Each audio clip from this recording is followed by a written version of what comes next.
What's up, San Diego? Happy Friday to everybody out there. Braden Surprenant on the Braden Surprenant Show. Gladly appreciate you guys making our day a part of yours as we got some Padres baseball coming back your way on today. As we have off day yesterday, Padres off, a little bit of a breather day before they take on the Tampa Bay Rays for a 3-game series this weekend, leading into 2 games against the San Francisco Giants on Tuesday and Wednesday. And we'll have some interesting sound from AJ Preller earlier today. Obviously, the biggest thing is something happening last night. We were doing the NFL draft show, and there was a bunch of tweets of screenshots of the website of Padres.com, as well as the El Paso Chihuahuas website about transactions of Kyle Hart being optioned down to AAA El Paso. Well, AJ Preller confirmed that today with Ben and Woods, talking about they were going to make the move because they have a couple of off days in between games, and they're not going to use 5 starters. Yeah, no. So we're gonna. I think we looked at the schedule, and Shildt and Ruben and Josh Stein looked at the schedule, and just basically with some off days, I think we have an opportunity to, to work 4 starters into the mix. Yep. And then I think for Kyle, it's a chance. I think we saw it the other day where, in Detroit, where he, I think he's continuing as he's come back from Korea. He's continuing to kind of find what works for him. And he's had some moments where you can look at it and say, yeah, we think this has a chance to be effective as a major league starting pitcher. So I think he's going to help us this year. And I think he's going to go down to AAA and kind of keep refining some things. And then we're going to bring up Ryan Bogaerts nice. And just kind of, just lengthen the bullpen. So, at the end of the day, Ryan can do a lot of different things. He's been starting in AAA, but it's an opportunity for us to add another arm to the pen in the stretch where we have some off days, get our top starters, where they're still lined up from a rest standpoint, but they start to line up, in a spot where they get regular work, and we get a chance to get Kyle Hart down to AAA where he continues to work, and, expect him to be back here probably pretty soon, honestly. That's a pretty good move for the San Diego Padres. I think Kyle Hart's done an okay job. I mean, he's had some catastrophically bad outings where he can't locate. He's had some very good outings, especially at home, where he's been almost unhittable at Petco Park. And the Padres in general have just been playing a lot better at Petco Park than they've been playing on the road with their home and road splits. We're going to take a deeper dive into that at 10:30. With some advanced numbers as well, where they rank in all of baseball between home and away, and how they compare, just comparing against everybody else in Major League Baseball at their particular homes as well. I mean, the Padres are near the top of every statistical category at home, and near the bottom at almost every statistical category on the road, it seems like, in the bottom 10 teams. We'll talk a little bit about that later on. But you look at the upcoming schedule for the San Diego Padres, and you look at the off days mixed in. I mean, they had an off day yesterday. They'll have an off day again on Monday, and they'll have an off day again next Thursday. With those 3 off days, you can have your top 4 starters continue to go, and you don't really need a 5th starter, which means you can add another bullpen piece. I mean, you don't necessarily need to use Kyle Hart during those times. So what happens is you now set yourself up to have some of your better pitchers going against the San Francisco Giants coming up on the schedule, instead of having Kyle Hart go against the Giants. So as it shapes out, you should have King, Cease, and Vasquez this weekend, and then you should have Pivetta on Tuesday against San Francisco, which sets up King on Wednesday against San Francisco. And then you go Cease, Vasquez, Pivetta against Pittsburgh, and then maybe we'll see where they want to go with the Yankees series on the road, and whether or not Kyle Hart will join him in New York or join him later in Colorado. But you might as well get a little bit more loaded up in the bullpen than have a starter part of your rotation that you don't necessarily need for the next trip through the rotation. And at the same time, instead of him rotting on the bench and not getting any outings, or moving him to the bullpen and taking him out of his routine, you can move him down to AAA. He's got options left. He can work on some things. He can still get some innings in, and he can continue to start later on, for the El Paso Chihuahuas. This is a great move for the Padres. And I honestly, I don't think it's a performance thing either. I think this is going to happen regardless of how good Kyle Hart has started the season. And I thought he pitched really well after that home run that he gave up to Gleyber Torres in the first inning against Detroit on Wednesday, he really settled in and was a number 5 starter for you. I mean, you look at your 4 and 5 starters in reality in Vasquez and Kyle Hart, and they're doing a pretty good job of doing what they need to do as a 4 or 5 starter. You're not going to get ace level pitching out of your 4 and 5 starter. I don't care who you are. The Dodgers don't even get that right now with their pitching staff. In fact, you look at, this week's power rankings on ESPN, it doesn't seem like the Dodgers pitching depth is as bulletproof as expected. You're starting to see that with the way they've been playing. They had an off day yesterday as well, and they lost to the Chicago Cubs 2 out of 3 again in Chicago to lose the season series against the Cubs. And their pitching depth is already starting to fall apart with guys like Bobby Miller. And now all of a sudden, Blake Snell is missing a significant amount of time. They're a little bit more vulnerable on the pitching side of things. So even the team that has arguably coming into the season the best roster in baseball is still not necessarily got ace level pitchers in their 4 and 5 spot in the rotation. It's hard to find those type of pitchers. There's not enough to go around. It's the same thing with offensive linemen in the NFL. That's why you see all these linemen go in the first round of the NFL draft last night. There's not enough of those gigantic human beings that can move quick on this planet. So you got to capitalize on it when you can. And when you have good starting pitching like the Padres do, you're going to be set up for success. And again, you don't need Kyle Hart and Randy Vasquez to go out there and shove every night. You just need to get them through 5 innings and keep the runs under 4, and you'll be set up to try to win. That's what you do in fifth day starter pitchers. So you're not going to have Kyle Hart for the next series against San Francisco. He'll be coming up probably again, and I think this is a good opportunity for him to find himself a little bit in AAA. Again, it's a process over results kind of mentality, which I think transitions us into where I wanted to start today's show anyway, before the news last night of Kyle Hart being option El Paso. Why this season is a little bit different than previous seasons, and why the Padres will not go into a major slide. It was in the paper this morning, written by Kevin Acee, with some quotes from some of the players talking about why it's different this year and why it's about the process and how they've been able to build together and come together and understand when they're firing on all cylinders, they're a really tough team to beat. Mike Shildt, since he has taken over as the Padres manager, has preached unity, fundamentals, and process. And the process. And that's what you hear from a lot of good organizations, and that's what you hear from a lot of good baseball teams at any level. And he talks about those 3 things as the cornerstone of the Padres' success and not just results. And that mantra helped lead the Padres last year to 93 wins. I mean, they were going through the process last year for the first 100 games of the year. They were 50-50 after their first 100 games, and they racked off 93 wins last year and have gotten off to a hot start in 2025.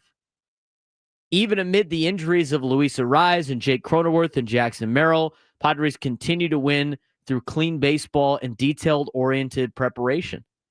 Obviously, you got some cracks showing. You got players playing in roles that you don't necessarily were counting on to play in these roles for a long period of time. Very top-heavy roster. We knew that going into the season, that is going to have to rely on some fringe players, at least for the rest of the homestand, because A.J. Preller mentioned, don't expect to see Jackson Merrill. Don't expect to see Brendan Lockridge. Don't expect to see Luis Arraez this weekend. But I would imagine you're going to start seeing him come to Giant. At least with Arraez, you're going to start seeing him a little bit sooner rather than later. But you got Xander Bogaerts a little bit cold in terms of production when in clutch time. Manny Machado has not gotten a lot of opportunities with runners in scoring position, although when he has, they've been very good. The rotation outside of Nick Pivetta has had some moments, but the Padres overall are continuing to stick with the process. The internal belief with the organization is still very strong. The culture resilient, and guys like Manny Machado and Joe Musgrove are fully bought in, coming back from last year. The Mike Shildt way, as laid out in Kevin Acee's article, calm, calculated, and so far effective. It's a process over results mentality. And you're starting to, you saw it with the beginning part of the year. This year, you saw it with the end of last year. And with that mentality, it's the fringe players, even though they're pressed into action, they're going to be able to keep this thing from sliding too far down the rails. And they're going to be able to keep the boat afloat, as Manny Machado said to the media on Wednesday, until they start getting some of their cornerstone pieces back. I mean, you're noticing the level of play and putting pressure on people. You're noticing the level of play in terms of taking care of the little things and the fundamentals. I mean, this is kind of a St. Louis Cardinals style of playing baseball right now. Something you haven't seen too much out of the San Diego Padres in the last decade plus. You know, they're not the 2023 team that was relying on the big hit, or the 2021 team that started to run out of gas before their pitching imploded. So even though the Padres are not at full strength, they're still playing really good ball. That's why I gave them an A letter grade yesterday. But we'll talk a little bit more about the Shildt way of playing baseball and why the Padres have been successful despite their injuries, and why they will continue to be successful even with some fringe players in the lineup. Braden Surprenant Show just getting started. San Diego's number one sports station, 97.3 The Fan.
10:18. We got a topic coming up later that it's a little spirited debate, but kind of putting a list together.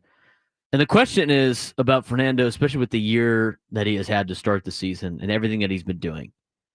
He's got a 1.7 WAR. It's the fourth best Fangraphs F WAR in Major League Baseball. He's got an 11.4 offensive WAR, 1.9 defensive. His WRC plus is 184. His expected weighted on-base average is 464. And you start seeing all of the numbers that he's put up, including a walk rate that's a lot higher than it usually is. Is Fernando Tatis Jr. the best all-around baseball player in the game? Is he finally back to being the best all-around player in the game? He's now got a patient approach. He's got pop. He plays gold glove defense, platinum level defense. Best all-around player in the game. I think when you start thinking about some of the top 10 players in the game right now, and I'm talking from all aspects, like being able to run the bases, being able to steal bags, being able to, be an elite defender, being a top-level hitter. You're talking about Fernando Tatis Jr. You're talking about guys like Shohei Ohtani. You're talking about guys like Bobby Witt Jr., Bryce Harper. Even though he's a little bit up there in age, he's still a stud. You're talking about guys, even though he's hurt right now, Ronald Acuña Jr. I think Juan Soto is still relatively on that list, but again, like Soto, you can poke some holes in his defense and his running a little bit. Guys like Francisco Lindor, Jose Ramirez, Kyle Tucker. I mean, we're talking about the best all-around player in Major League Baseball. I think the Padres, honestly, might have the guy in Fernando. So we're going to continue to put that list together and compare and talk about it a little bit later. But, I mean, there's a lot of great players in Major League Baseball. But Fernando and the start that he's had and what he has already shown in his career, even though relatively a small sample size with the amount of time he has missed, is he the best all-around baseball player in the game? I mean, even to the point, Travis in the chat said it, or he brought it up, and this was said by Juan Soto, another player on this list that we have put together. Juan Soto said the best all-around baseball player in the game is Fernando Tatis Jr. I think it's hard to argue with that when you start looking at some of the stats. You start looking at what he can do offensively, what he could do defensively, what his value is. Start getting into the advanced analytics. The Padres might have the best all-around player in the game on their roster right now. And I even include guys like Jackson Merrill, who could probably be added to that list very soon with the level of success that he has had so far in his young career. And hopefully he's coming back sooner rather than later. Didn't sound like he was going to be back at all this weekend or on the homestand, which I'm not surprised.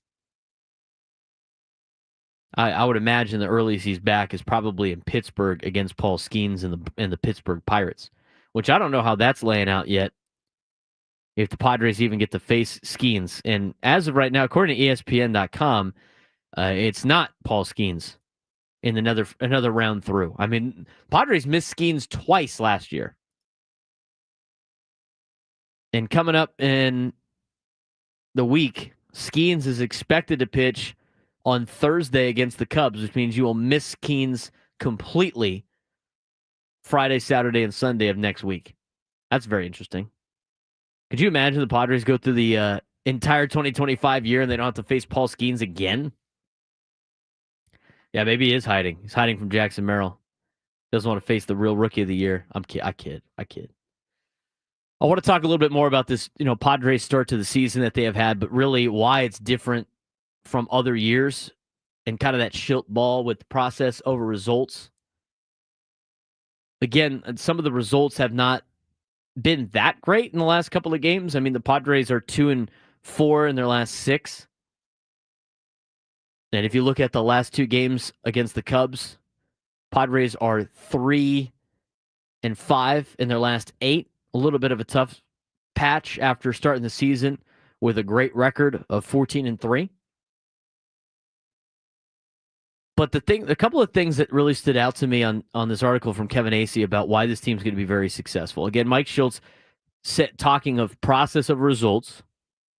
And the other one, too, is that Joe Musgrove said in the article, and I want the direct quote from Joe, who is obviously missing significant amount of time this year. He won't be back until as early as October. I know he's trying to make it back by October, but I just don't know how he's going to be able to do that. And if he does, great.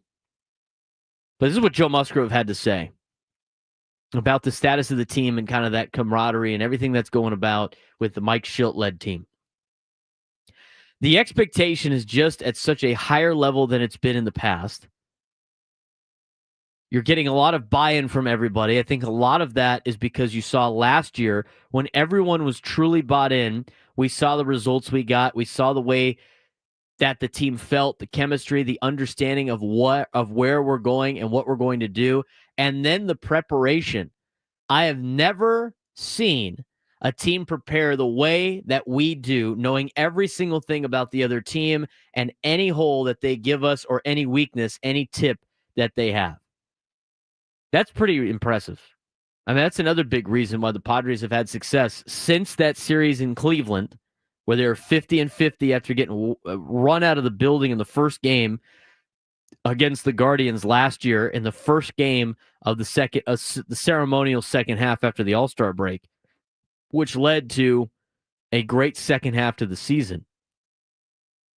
And that Mike Shildt ball mentality of taking care of the little things, but the preparation. I mean, doing advanced scouting, having smart base running moves, great defensive alignments, good approaches at the plate. I mean, a couple of years ago, I remember watching the Padres at the plate. A lot of the guys that are being a lot more patient right now as well, including the superstars, where it just looked like they're swinging out of their ass every single time they came to the plate. No real approach. Now you can actually see an approach out of a lot of these guys, and they've been very successful. I think you really got to give a lot of credit to Victor Rodriguez and the job that he has done as the hitting coach the last couple of years. I think the same thing is on the pitching side. I mean, their level of prep and the flip of a switch where they make easy adjustments in game. I mean, I thought you saw that with Kyle Hart on Wednesday. I mean, the adjustment that he made. I mean, he went out there and got six punch outs after what it looked like was going to be a disastrous first inning on the road that you saw in Chicago. Tells you a lot about Ruben Niebla and the preparation that they put into each and every game. You see those in-game adjustments. You see those flip of a switch from one start to the next. There's not a lot of multiple starts in a row for the starting staff. That's awful. I mean, they quickly flip the script. And it always seems like they're overly prepared for a lot of these games. You know, you're going to go and you this team goes where Manny goes. And you got to get some guys on base for Manny. But right now, and I mentioned it yesterday, he's hitting .381 with runners in scoring position. And he's bought into what Mike Shildt has installed here as the manager. He's in a little bit of a slump right now. Obviously, a big reason why the Padres kind of had some losses. 3 for 21 on the recent road trip. Padres end up going 2-4. Tells you a lot. But right now, the way that the team is set up, I love the preparation they're giving. I love the camaraderie, obviously, the continuity, the selfless at bats, the being, taking care of the little things, playing the game within the game, the unity, the fundamentals, and the process. It paid dividends for the Padres last year, and it's already starting to do it right now when they have injuries. I mean, they're not. It's a little bit of a void right now, just because you don't have a lot of the same players in there, and you're missing your studs. I mean, it's hard to win when you don't have your studs. But a lot of teams that would be missing half their core would be in the tank right now, and instead the Padres are treading water. Now they got to be able to go out there and get 2 out of 3 from Tampa this weekend. But I like what I'm seeing out of this Padres team. There's a lot of players that are stepping up in different ways because of the way that they have installed this team philosophy last year, now into this year. 833-288-0973, 833-288-0973. If you want to join the show today and talk Padres baseball, love to have you on. Give us a call, 833-288-0973. Is Petco Park the best home field advantage in baseball right now? I mean, they're 12-1. We'll talk a little bit more about the game within the game and some of the analytics, but the Padres ranking very high at Petco Park compared to the rest of the league. We'll talk about it when we come back on the Braden Surprenant Show, San Diego's #1 sports station, 97.3 The Fan.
10:35 on a Friday, getting ready for Padres baseball coming up tonight, 6:40 at Petco Park. Eaglewater SoCal Padres pregame show at 5:40. Padres and Rays for a 3-game series. For the Giants come to town to take on your San Diego Padres. That'll be a 2-game series Tuesday and Wednesday.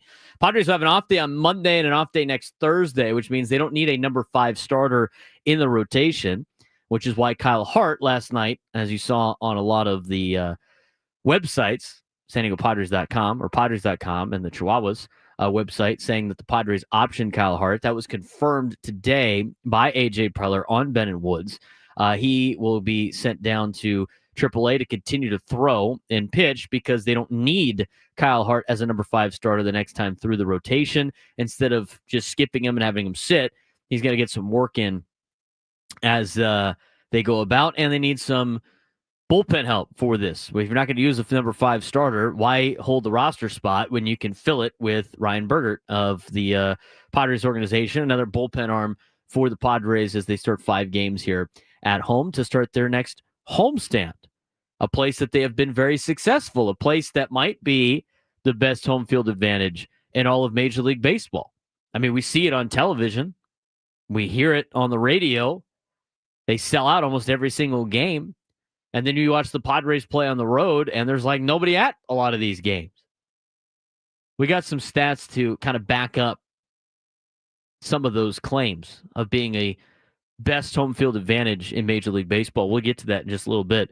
But I want to get out to the phones, 833-288-0973, 833-288-0973. Let's get out to Mike in Temecula. Mike wants to talk some Padres baseball. You're on the Braden Surprenant Show. What's going on, Mike? Just enjoying my Friday. Nice. It's always great to enjoy a Friday, huh? Yeah, I got a couple questions to get answer to. On injury-wise, how is Waldron progressing, or is he not progressing to potentially see him back in the lineup? He's on the 60-day injured list, so it's going to be a while for Matt Waldron. Okay, that's usually not really a good sign on that part. Yeah, it's usually not great. What do you feel about Connor Joe? I honestly loved it when we signed him, and I was expecting a little bit more out of him. Is he just in a funk, or is just AJ just trying to see what happens type of deal? I mean, when it comes to Connor Joe, and I appreciate the phone call. He has 9 at bats, so I mean he's 0 for 9.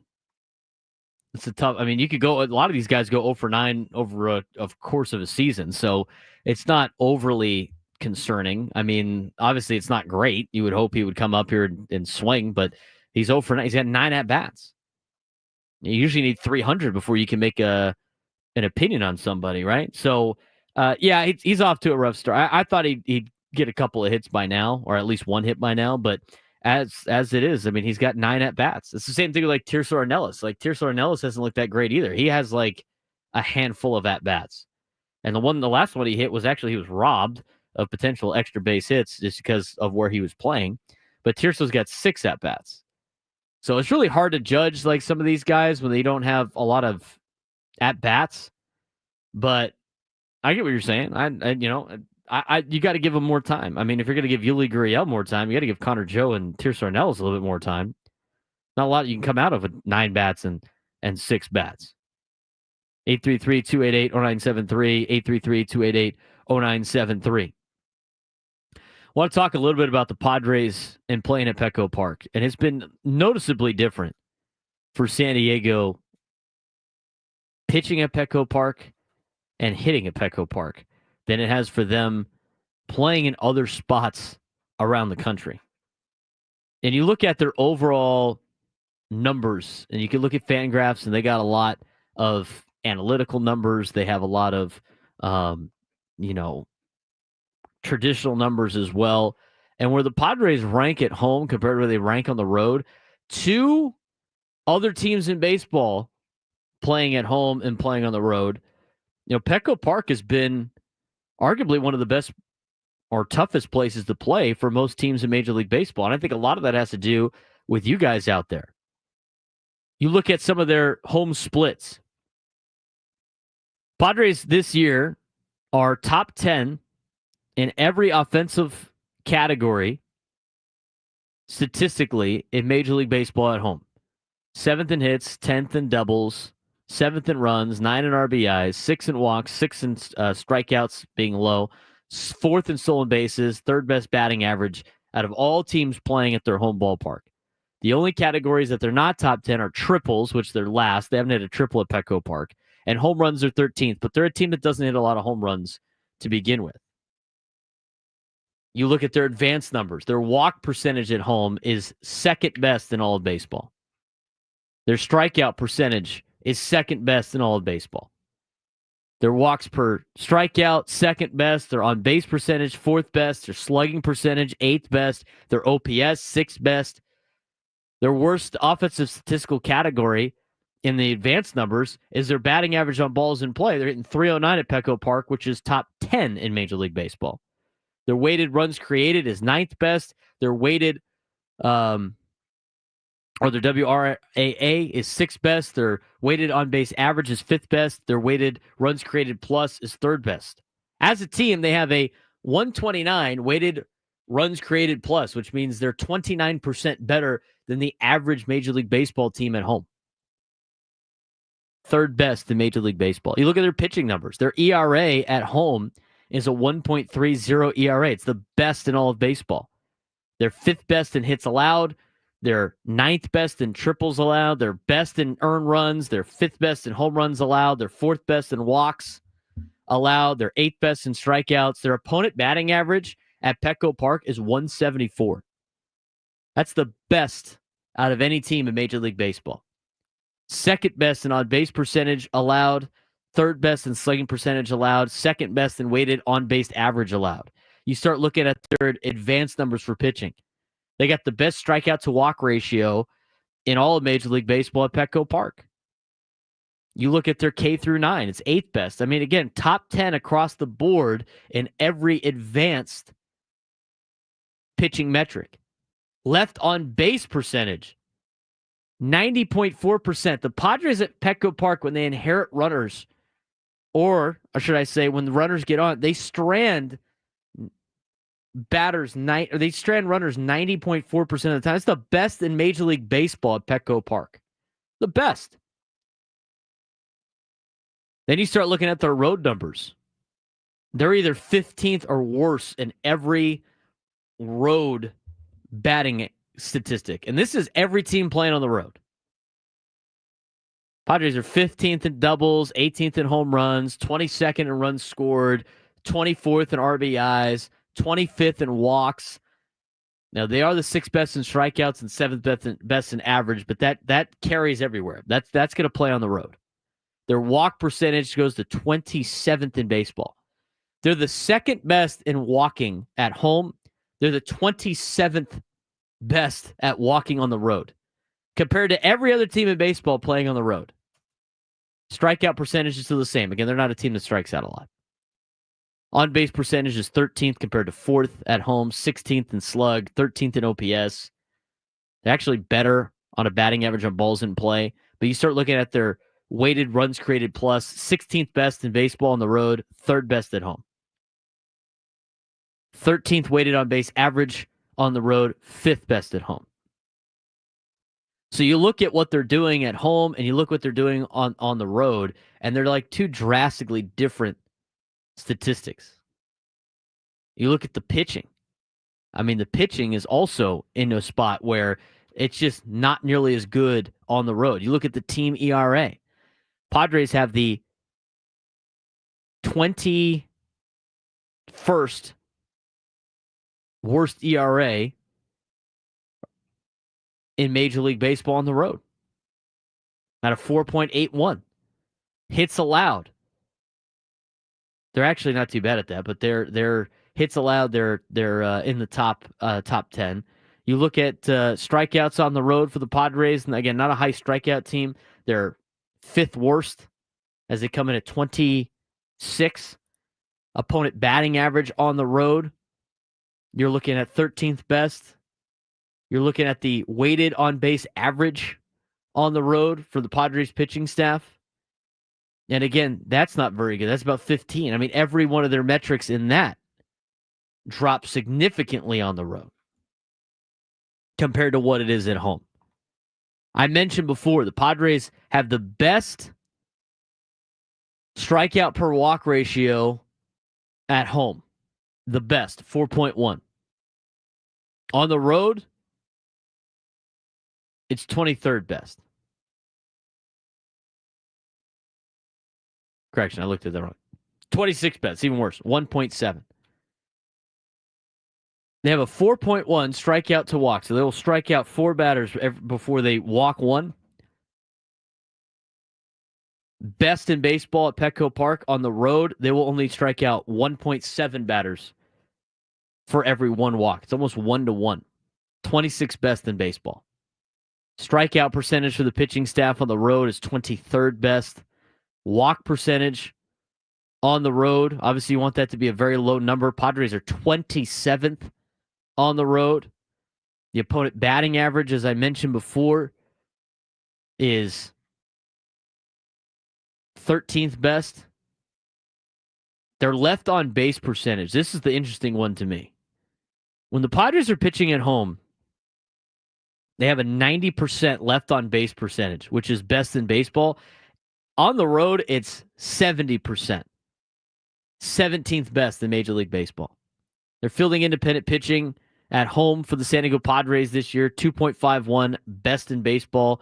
On the road, it's 21st best at a 4.48. I threw a bunch of numbers at you. A lot of them might be going over your head. I mean, that's where you can get into the weeds with Major League Baseball and pitching and numbers and everything like that. But the Padres have made, and you guys have made, Petco Park arguably one of the toughest places to play. And the Padres have had so much success at Petco, it is becoming one of the more difficult places to play. I mean, the Padres are 12-1 at home this year. You look at other teams in Major League Baseball, I guess the New York Mets have been great at home as well. But the Padres have the best record at home out of any team in Major League Baseball. They dominate in terms of offense and defense and pitching.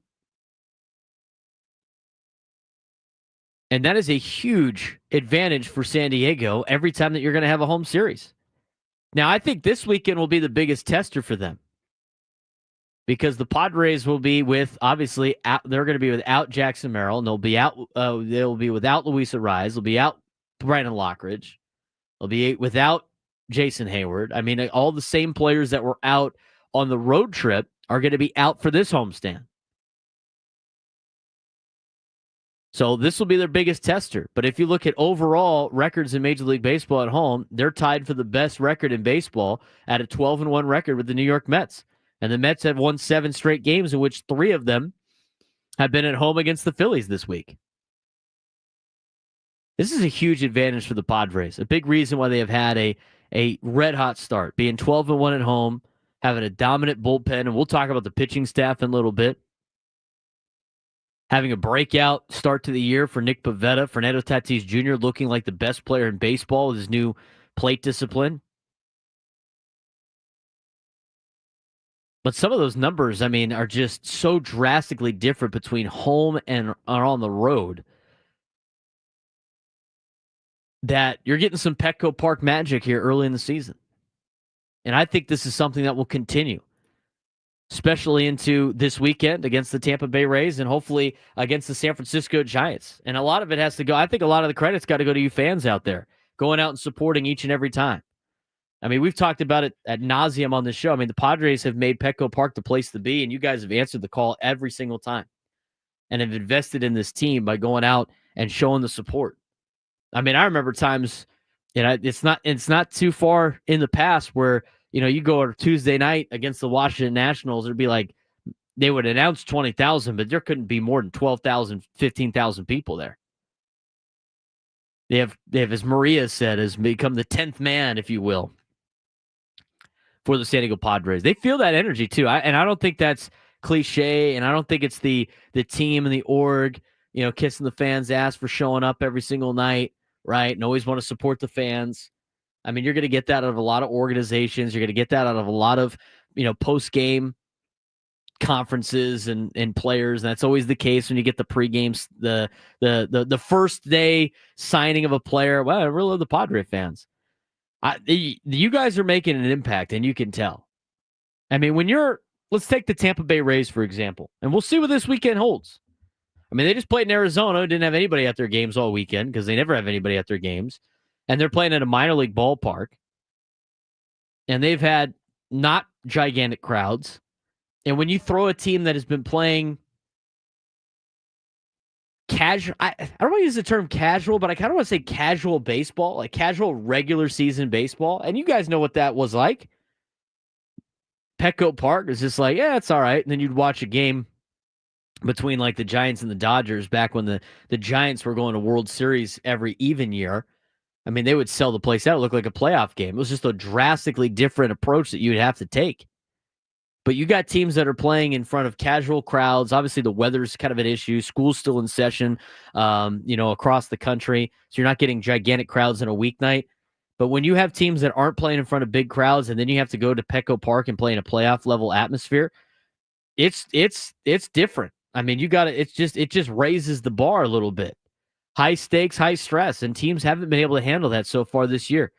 Atlanta couldn't do it. Cleveland couldn't do it. Colorado couldn't do it. And the only team that was able to do it took 2 out of 3 from LA up at Dodger Stadium.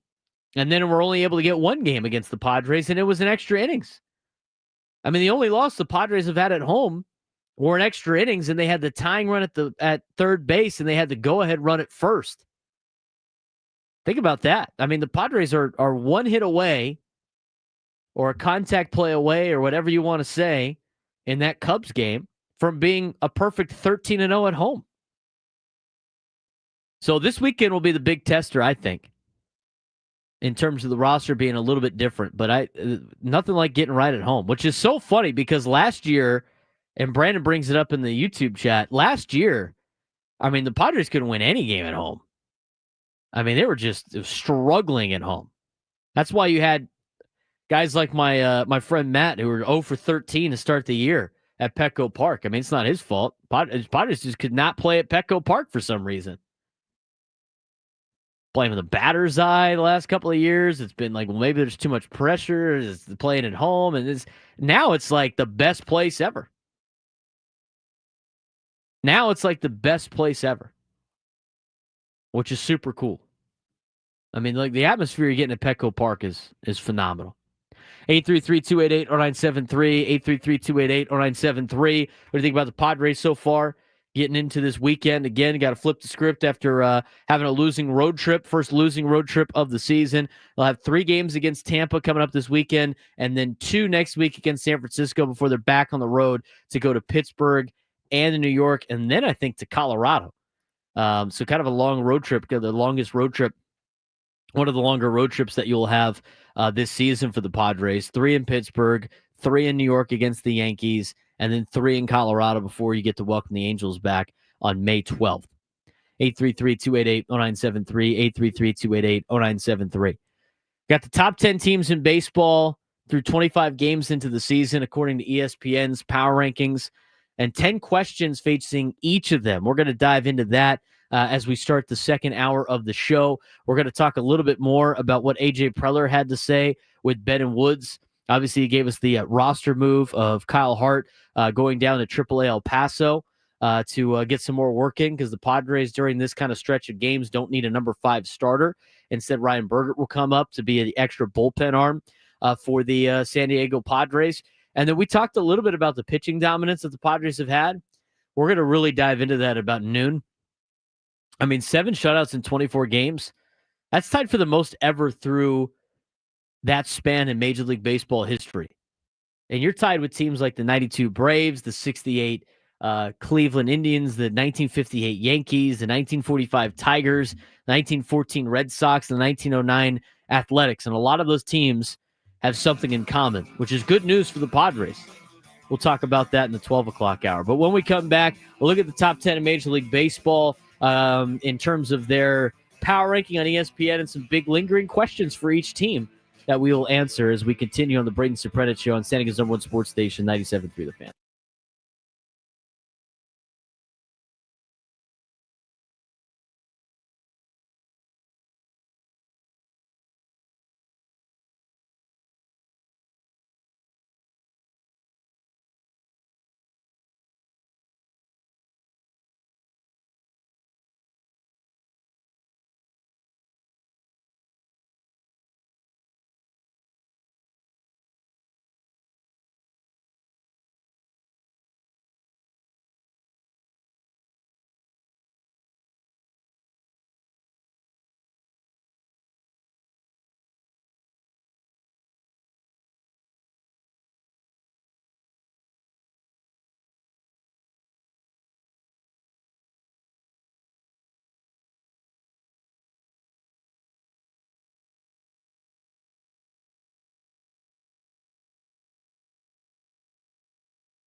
Hour number 2 of the Braden Surprenant Show, San Diego Union-Tribune Sports Station, 97.3, The Fan. Talking a lot of Padres baseball today.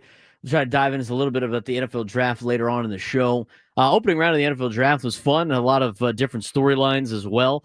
The trades that were made. I mean, I think Cleveland might have had the best draft yesterday, and they can continue that today as they will have 2 of the first 4 picks in the second round. They got the 33rd pick, and they have the 36th pick coming up. And a lot of people were thinking maybe Cleveland would take Shedeur Sanders today, but at this point, I mean, there's some strategy involved with the Browns with what they did yesterday. I mean, they got a great defensive tackle. They were able to trade to get 2 first-round picks next year that they can use on a quarterback next year in a better quarterback draft. I mean, the quarterback draft next year is way better than it is this year. Go load up on more players if you're the Browns. And then go get a quarterback next year. Ride with Joe Flacco. Not going to be very good. You're going to have a good pick.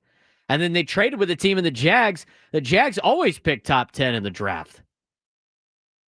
They're probably going to do it again. The Browns could theoretically have 2 top 10 picks next year in a quarterback-heavy draft. Is Shedeur better than the quarterbacks that are coming up next year? I don't think so. Why not just continue to load your team up? Some interesting strategy involved in the NFL draft. I mean, you could really get into the weeds with the NFL draft. Sometimes I wish. I mean, it's days like today and yesterday where you wish you had an NFL team in town. I mean, the coverage we would have of this would be insane. We'd be talking all about it. It would be literally wall-to-wall coverage like the last month and a half about the draft, and then it would lead into OTAs, everything like that. I mentioned earlier we're going to have the stats on it. Kind of compares Fernando Tatis Jr. the best overall player in Major League Baseball. There's actually an article about it today on MLB.com that we'll break down as well, and comparing them with the other players in Major League Baseball that are currently, I would consider, like faces of Major League Baseball. Harper, Soto, Kyle Tucker, Aaron Judge, Mookie Betts, Shohei Ohtani, Bobby Witt Jr., Jose Ramirez, Francisco Lindor. Those are all around baseball players, not just, maybe a pure hitter or not just a elite base runner or something like that. And again, we'll talk about that in a little bit. Hart got option El Paso. Tyler in the chat, if you're just tuning in because the Padres do not need a number 5 starter their next round through the rotation, with an off day on Monday and an off day next Thursday, they can go through without using a number 5 starter. And so with the number 5 starter not being used, you get to use an extra bullpen piece. And instead of putting Kyle Hart in the bullpen or having him sit for 2 weeks, keep him fresh by having him pitch down in El Paso, bring up a bullpen arm to be at full strength instead of burning a hole on your bench with Kyle Hart not pitching. So that's the move that was made. Tyler, appreciate the refresh there. A lot of people were interested in that. If you want to join the show today, 833-288-0973, 833-288-0973. It's got the Brad in Escondido wants to join the show. Brad, what's going on, man? Hey, Braden, how are you doing, man? Doing well. It's a Friday. Can't complain. Padres still have a great record. Had some fun yesterday on the draft show. Things are good. Yeah, things are great, man. Hey, I'm a fan since 1970. I think this is the first time I truly can say the Padres, when they bring a guy up, it's next man up. They used to have 4-star guys, 4A guys. I think they're legit this year. And they literally could have won 3 games with a clutch hit. And, they're doing it without 3 guys. So, hang on the bandwagon, people. Don't jump off yet. Keep the faith. Absolutely, Brad. I kind of agree with that. And I appreciate the phone call by Brad weighing in. Let me know if you disagree with him. 833-288-0973. I think you've been in all these games. With the exception of Wednesday. With the exception of Wednesday's game against the Tigers, you've been in every single game that you lost. You either had tying or go-ahead runners in scoring position or guys at the plate and many opportunities to win. It was never just a straight ass-kicking where you had no shot. Like the Rockies are getting their just lunch handed to them.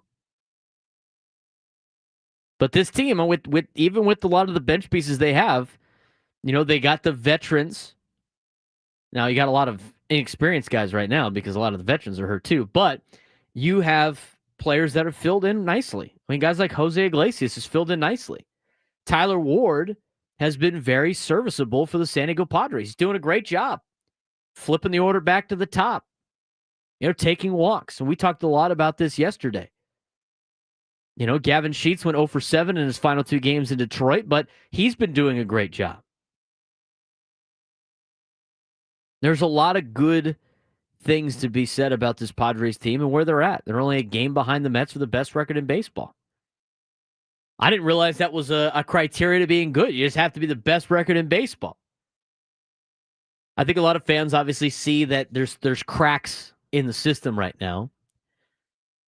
But the Padres and the way that they've been able to play with some of the bench pieces that have had to been used, I haven't really missed the beat. I mean, you look at, and Adam sent me the numbers earlier this week. I mean, you look at some of the players that the Padres decided not to bring back, like the Kyle Higashiokas and the Donovan Solanos. They're not doing very great. I mean, they're doing poor.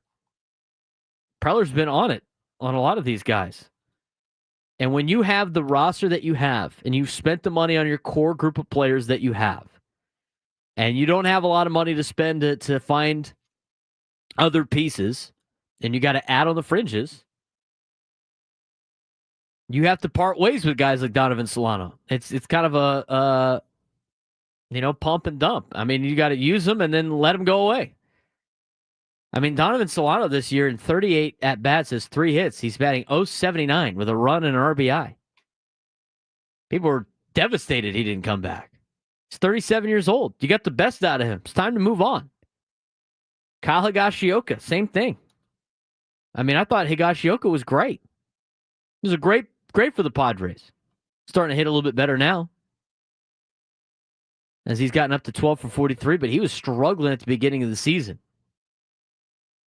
Everybody always wants to see the Padres spend a lot of money, right? And they want to continue to add to the lineup and add to the roster and keep adding players. But you do that for core players. And they've already handed out 6 core player contracts in reality.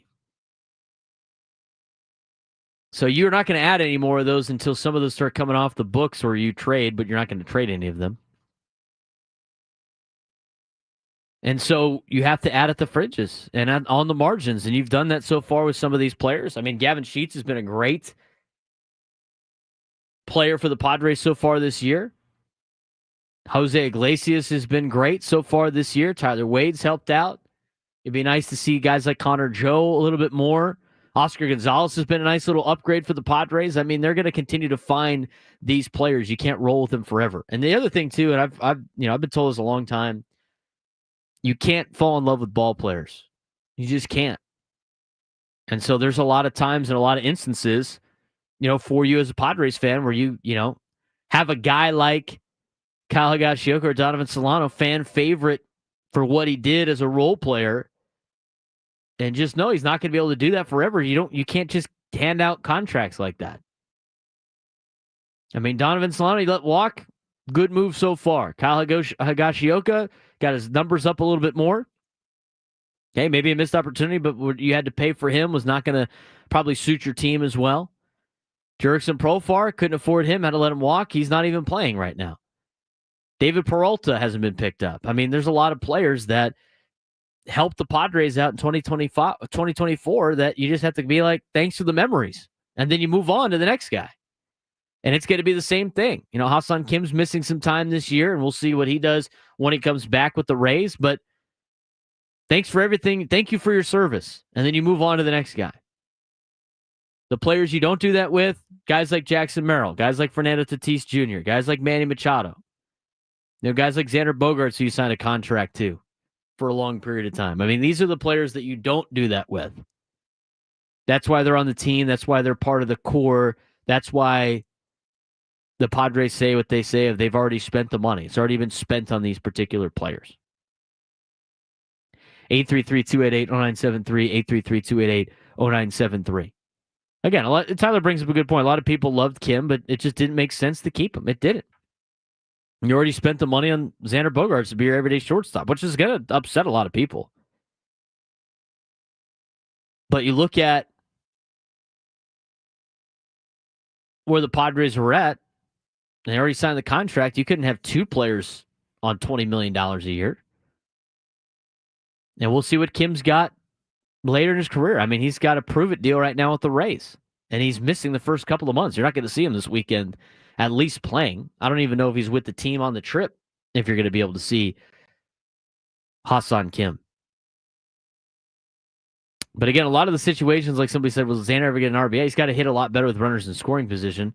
RBIs, I mean, got to be able to get guys in front of him. I mean, Manny's had a lot of great numbers with runners in scoring position, but he hasn't had too many opportunities. That was actually laid out in the article by Kevin Acee. And he hits right in front of Xander Bogaerts. If you look at Machado getting opportunities with men in scoring position, who hits in front of Xander, Machado getting more opportunities with men in scoring position would be ideal, Kevin Acee says. His 21 at-bats, so Manny's had 21 at-bats with runners on second and or third, is tied for 79th in the major leagues. 79th! Machado's hitting .381 with runners in scoring position. The team is hitting .236. And if Machado has only had a limited amount of opportunities to drive in runs, and he has been doing it in front of Xander, of course he's going to have more RBIs than Xander Bogaerts. I mean, 79th in the major leagues in opportunities with runners in scoring position is awful. 78 players have had more opportunities with runners in scoring position than Manny Machado. And he's hitting .381, which means he's driving in those runs, which means Xander's not coming up with runners in scoring position as much, which means he's not going to have as many RBIs. But the fact that Machado's only had 70, he's tied for 79th in the major leagues with only 21 at-bats with runners in scoring position tells you everything you need to know about the RBI stat. Oh, man, Machado doesn't have a lot of RBIs. Well, there's not a lot of opportunities for him to get RBIs. And if he's the one delivering, the next guy up isn't going to have a lot of opportunity for RBIs either, unless he puts the ball over the fence, which is not what Xander Bogaerts does. He's not a home run hitter. 833-288-0973, 833-288-0973. 10 important questions for the top 10 in Major League Baseball. We'll talk about that when we come back on the Braden Surprenant Show on San Diego's #1 sports station, 97.3 The Fan.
11/9/16 on a Friday.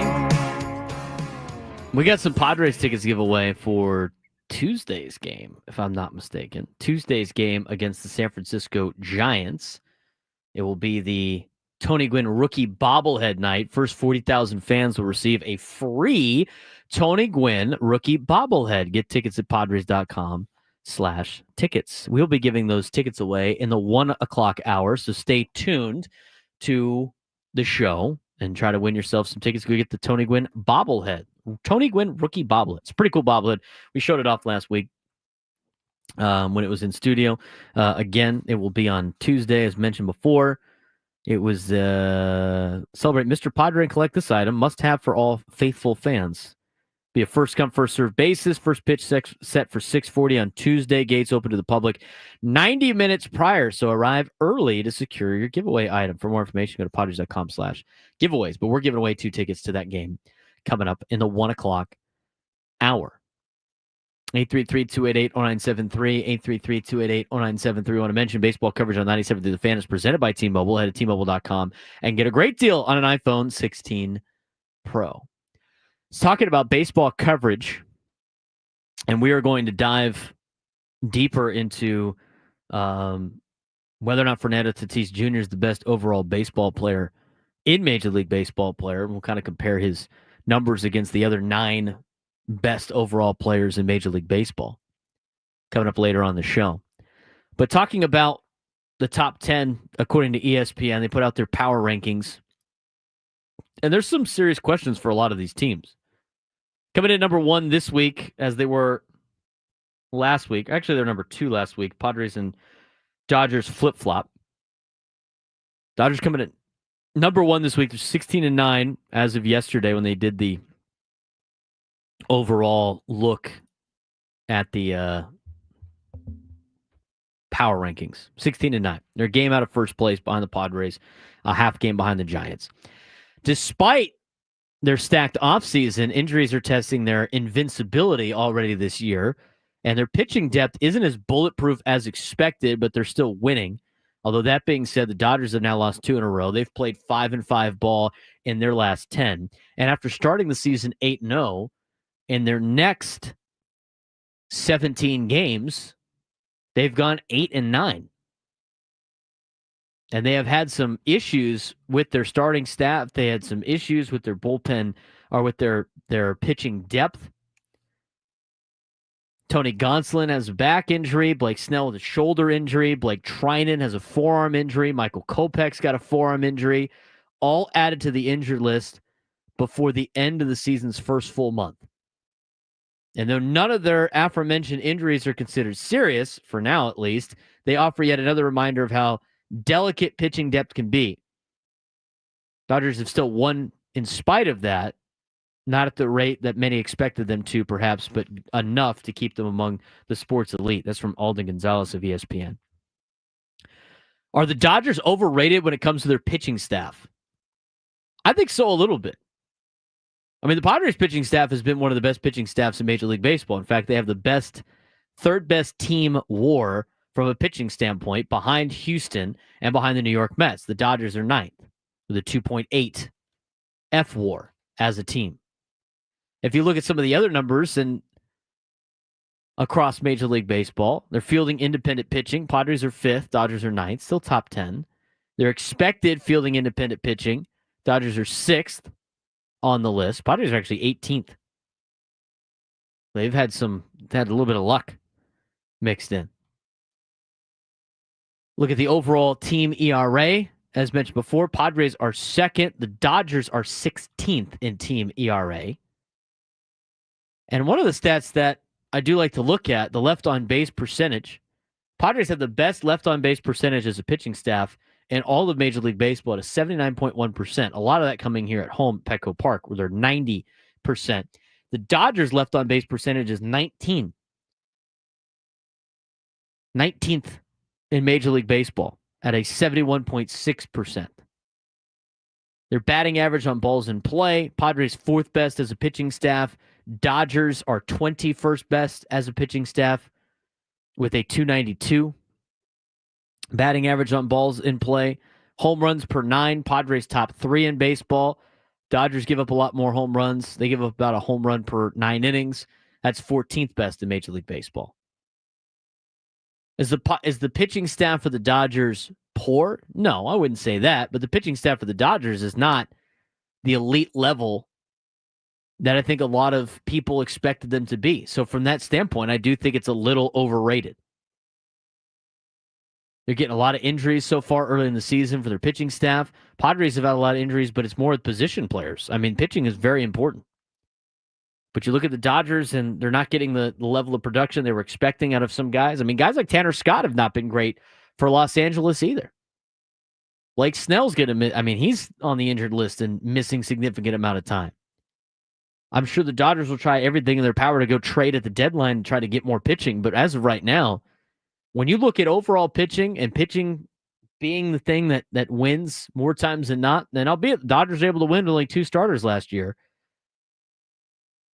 But is it time to stop calling the Dodgers the deepest team in baseball when their backups can't stay healthy and their bullpen and their pitching staff's not the greatest? Maybe coming back down to earth a little bit. They are still arguably one of the best teams in Major League Baseball. Their pitching staff is good. It's just not probably as good as we initially thought. Padres coming at number 2, 17-8 on the year, 12-1 at home, dominant bullpen, breakout from Nick Pivetta. We'll talk more about Nick Pivetta and the Padres pitching staff in a little bit.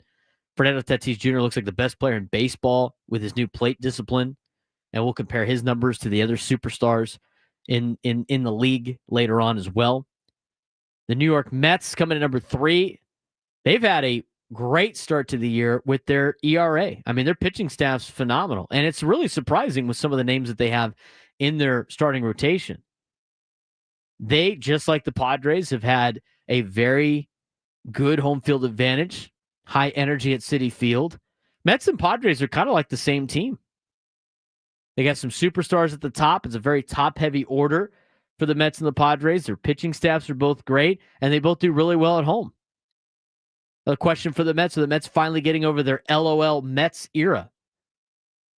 I don't know about that yet. I mean, I think the Mets at this point in time will always have the Mets are going to Met, and it's only 25 games into the season, so we'll see. But the way their pitching staff is, again, like the Padres, it feels a little different for Mets fans. And when you got a pitching staff like the Mets do with a league-leading 2.34 ERA in Major League Baseball, league-leading, you got a team that's built for October. Yankees coming at number 4. I think it's a little bit high. But Aaron Judge off to a insane level of dominance. Again, statistically, Aaron Judge is doing things that we haven't seen since Barry Bonds. But is that context that comparable? I mean, Aaron Judge is basically carrying that team right now for the Yankees at number 4. Giants coming at number 5. So now you have 3 teams in the National League West in the top 5 of Major League Baseball, according to ESPN. Jung-Hoo Lee has been a revelation for the Giants. He's given the Giants the bat that they lacked last year. He missed a lot of time last year. They brought him in coming over from Korea. He's starting to transition to Major League Baseball really well. And you're getting that. How much of an impact does Buster Posey have right now? Again, we continue to sit here and wait for the Giants to come back down to earth, and we have a date with the Giants on Tuesday of next week. But Buster Posey's front office vision of pitching and defense is starting to really take some shape for the San Francisco Giants. Which asks the question, is Jung-Hoo Lee on the offensive side the most underrated breakout player in Major League Baseball? He's had some great numbers. Some great numbers to start the year. And he has had a sneaky start to the season. Not a lot of people talking about Jung-Hoo Lee. I could pull up the Fangraphs numbers on the leaders here, and I'm pretty sure he's near the top in a lot of offensive statistical categories. He got picked up last year for the Giants. He's currently 7th best in Major League Baseball in WAR with a 1.6 WAR. That's tied with Kyle Tucker and 0.1 behind Fernando Tatis Jr. Walk percentage is high at 10.2%. He's got a 363 batting average on balls in play, slugging 583, weighted on base average at 421, and his weighted runs created plus for Jung-Hoo Lee is top 15 in baseball at 171, tied with Michael Busch. I mean, talk about a player that not a lot of people are talking about, Jung-Hoo Lee. It's a big reason why the Giants are off to such a great start. You know, you talk about what's the difference between last year's Giants team and this year's Giants team when you start to look at it. Did it make that big of a splash? Willy Adames was their big pickup. He hasn't been very good. You look at Buster Posey being the general manager. Maybe that is the big move that the Giants made. But you look at the difference, and right now, I think it's Jung-Hoo Lee. They didn't have Jung-Hoo Lee last year for a long period of time. He started the season here against the Padres at Petco Park. Did okay. Ended up getting injured. Missed a significant amount of time. He's back fully ready to go, and he's top 7 in baseball right now in F-WAR. With everything that he's done. 10.5 offensive WAR, 0.8 defensive WAR. He's having a great start to the year. It's a big reason why the Giants are top 5 in Major League Baseball. Arizona comes in at number 6. So now you have 4 of the top 6 spots in the power rankings are all in the National League West. Pavin Smith has done a great job replacing Jock Peterson's DH role. Talk about a player that you didn't want to re-sign. Jock Peterson started the season 0 for 41 with the Texas Rangers. Pavin Smith has done a great job in that DH spot for the Arizona Diamondbacks. Quiet, efficient depth has really elevated this squad. 14-10 through their first 24 games, and they're hanging around. Like I mentioned, I mean, you got to be worried about the Arizona Diamondbacks. Padres don't have to deal with them for a next couple of weeks.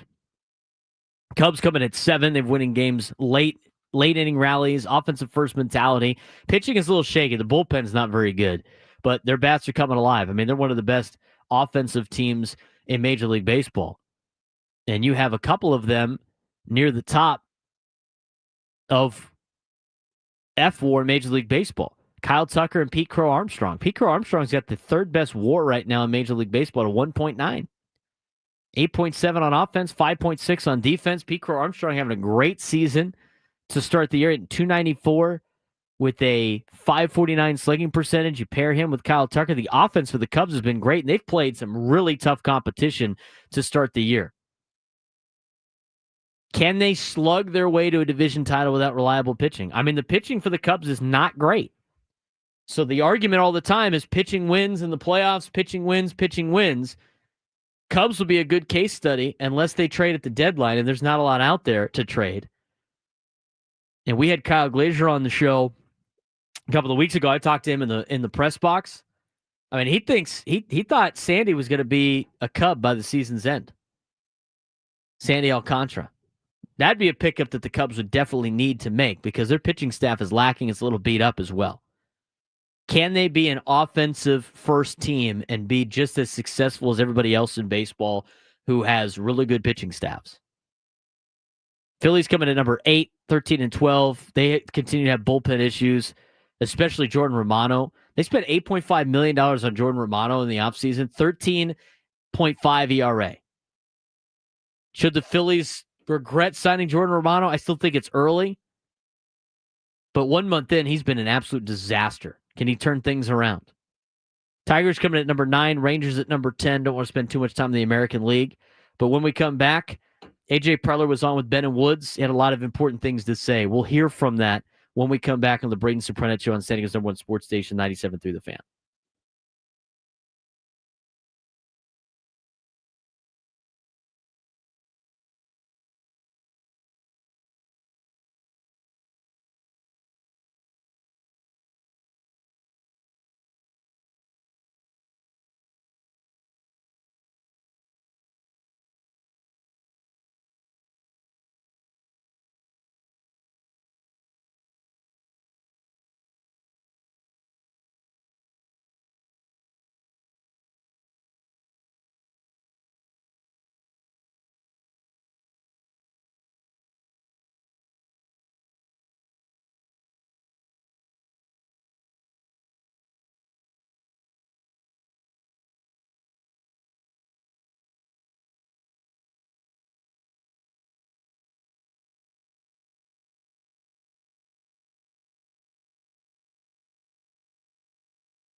11:40 on a Friday. Get ready to finish up your work week. Talking a lot of Padres baseball today. We'll try to get in some NFL draft later on. We got some interesting pitching segments to get to with the Padres pitching staff, just how good they have been as well. But we do want to get to some things that AJ Preller said with Ben and Woods this morning, in which he, we had they made a roster move. In fact, the Padres made it official here not too long ago on social media, but that was kind of the first thing that was asked of AJ Preller about Kyle Hart. And a lot of people were asking about it, so we'll replay that. But here's the latest on the roster move involving Kyle Hart today.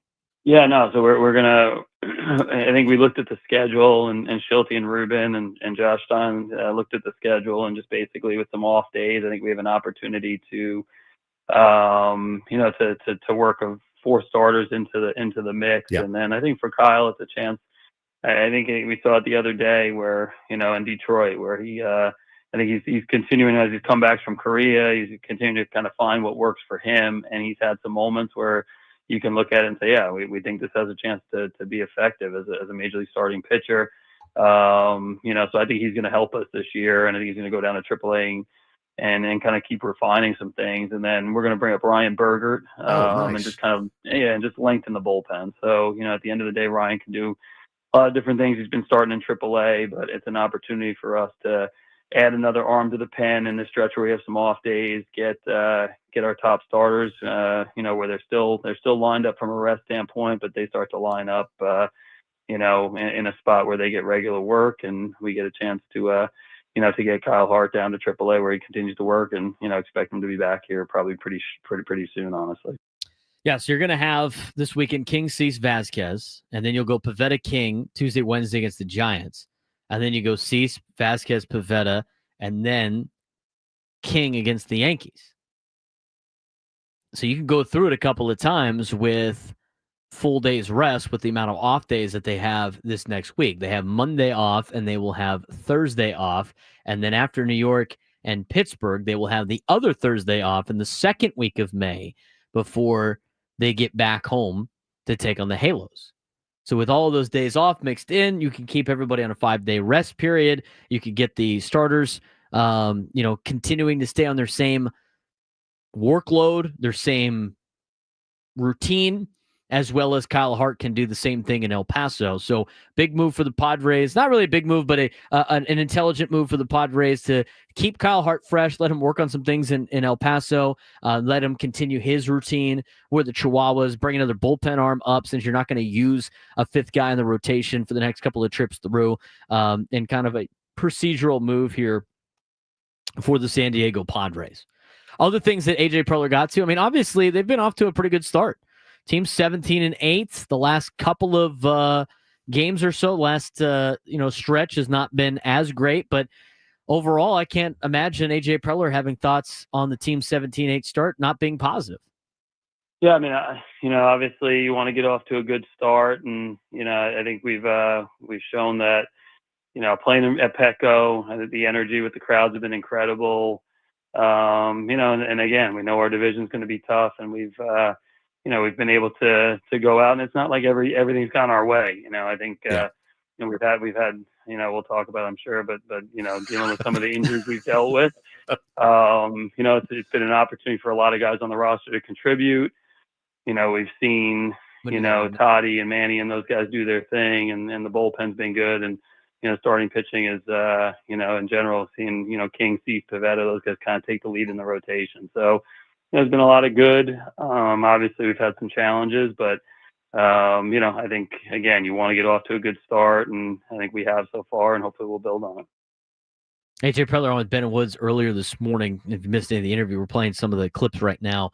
Obviously, talked about Kyle Hart a little bit, and then we got to the great start that the Padres have been off to, and obviously he's very pleased with the start that they have had.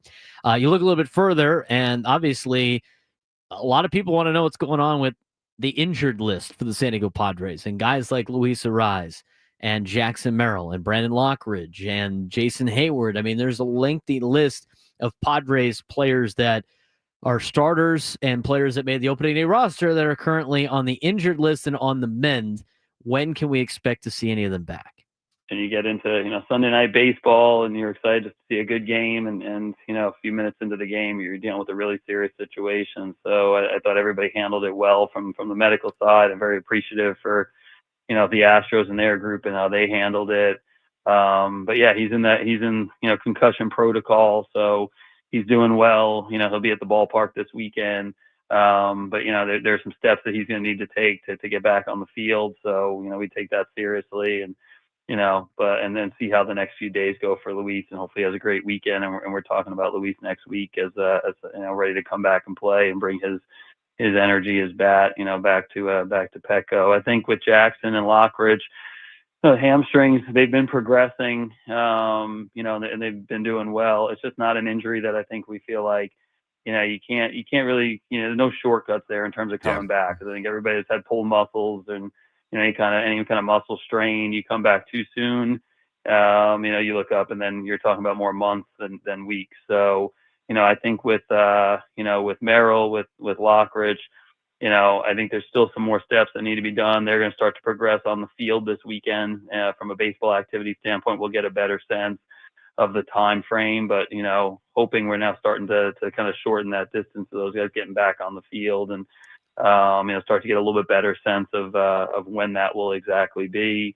Hayward is more of a day-to-day thing with his knee. We keep going on. Unfortunately, there's a bunch of them that we've been talking about. And then Crony getting hit in the ribs and having the fractured rib. Again, I think had a good week. He was with the team on the road trip.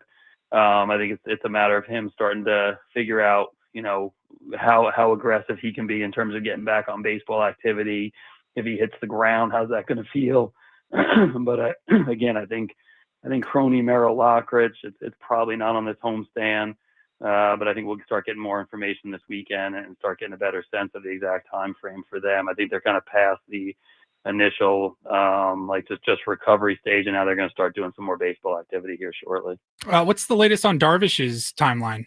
He had really good. He was with the team on the road trip. He threw a bullpen in Houston, and then another one, I believe, in Detroit. So he's starting to get some volume, and he's feeling good. I think from Ruben and all of our pitching standpoint, watching him, they feel like the pitch mix, the stuff, the crispness is there. And now it's more about building back up, and I think he'll start to continue to progress with bullpens and then, start getting them back into games, So again, I think the good news for, for all of these players is, there's nobody where we're looking at it where, hey, these are season threatening injuries or anything like that. It's just a matter of getting into the year, being smart about it, using the depth. And, I think from Darvish standpoint, he's starting to build up, and I think he'll continue that build up this week in terms of just getting some more volume, more bullpens, and then start looking at scheduling, him to face some hitters and getting into game action right after that. I think a lot of people always want to be super scared about the Padres injuries, and obviously they keep things very vague when it comes to their injury reports. I think that was probably one of the more detailed injury reports that we got from AJ Preller about any of the players, and so everybody always assumes the worst. But the reality is, hamstring injuries take a long time. They usually do, and as AJ Preller mentioned, especially with with Lockridge and Merrill in particular, you re-aggravate, you start over. It's not like, we're 4 weeks into a 4 to 6 week injury and you re-aggravate it and you just got to wait another week or two. They just reset it. It's tough with hamstrings. So hopefully we get to see them on the next road trip. Doesn't sound like they're going to be here on the next homestand. Probably we'll see a rise come Tuesday against the Giants, but much needed injury report from AJ Preller, who was on with Ben and Woods earlier this morning. It's time to get to what else is going on in the sports world with today's Sports Thread. That group chat, the one that's always blowing up with the biggest sports takes, debates, and breaking news? You got barbecue back there, and you didn't invite me? Yeah, we've got that too. Welcome to the Sports Thread, where we break down the top 5 stories in sports, just like you would with your crew. Oh, no! Disaster! What a bad idea! No filters, no silence, just real talk. Got Adam Klug in here today, repping his Atlanta Falcons. getting a lot of heat from the national pundits about trading a first-round pick, but I like where the Falcons are at with their 2 picks that they got yesterday. Proud Falcon fan over here. In the words of the great Taylor Swift, haters gonna hate. Number 1. Love it. We'll start in Major League Baseball, where former NL MVP Ryan Howard and our beloved Mike Shildt are joining the Negro League's Pitch for the Future campaign, which helps to spread awareness of the legacy of the Negro Leagues and raise funds to expand the Negro League Baseball Museum. How about our manager over here in San Diego, Mike Shildt, getting involved in such an important cause? That's awesome. Good for Mike Shildt. I love everything about this story. It's super cool. Expanding the museum, teaching a lot of baseball fans about the past and about the Negro Leagues. Pretty cool thing, and it's even cooler that we have our manager a big proponent of it as well. Number 2. We had another injury to a starting pitcher yesterday. This time we're talking about Royals ace Cole Reagans, who exited yesterday's start with a groin injury after giving up 4 runs in just 3 innings against the Rockies. The severity of the injury is not yet known, and the positive news is that this isn't an arm injury. Can the Royals survive without Reagans if he has to go on the IL?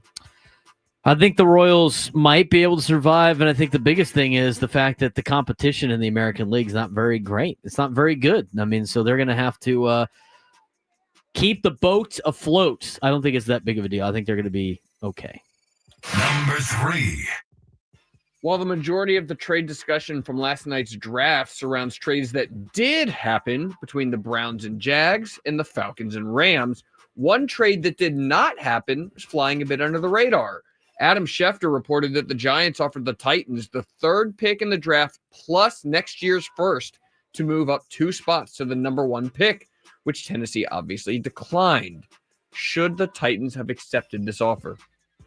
I think so. I think the Browns are set up for a lot of success with the moves that they made in trading their 1st round pick away. They traded the 2nd pick away, and were able to get.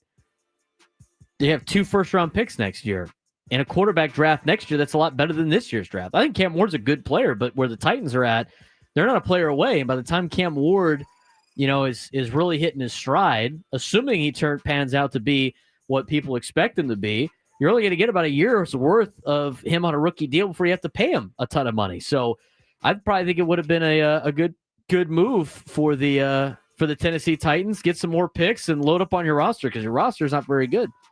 Number 4. Let's get to last night's NBA action, where the game of the night was between the Thunder and Grizzlies. OKC overcame a 26-point halftime deficit to beat the Grizz and take a commanding 3-0 series lead.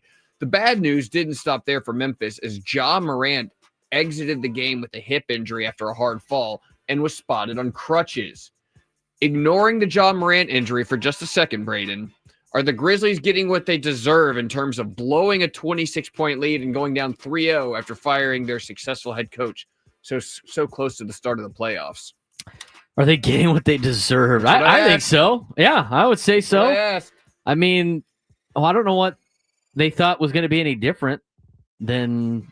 I mean, I just don't understand the NBA. I don't get their logic or their reasoning on a lot of these different moves. But yeah, probably would have been better if you didn't fire your head coach right for the playoffs. But hey, this is what you wanted to do. You think you guys are better off without him, and I don't know why you didn't just wait for the offseason. Had to get it done now. Looks like it's really working out for you.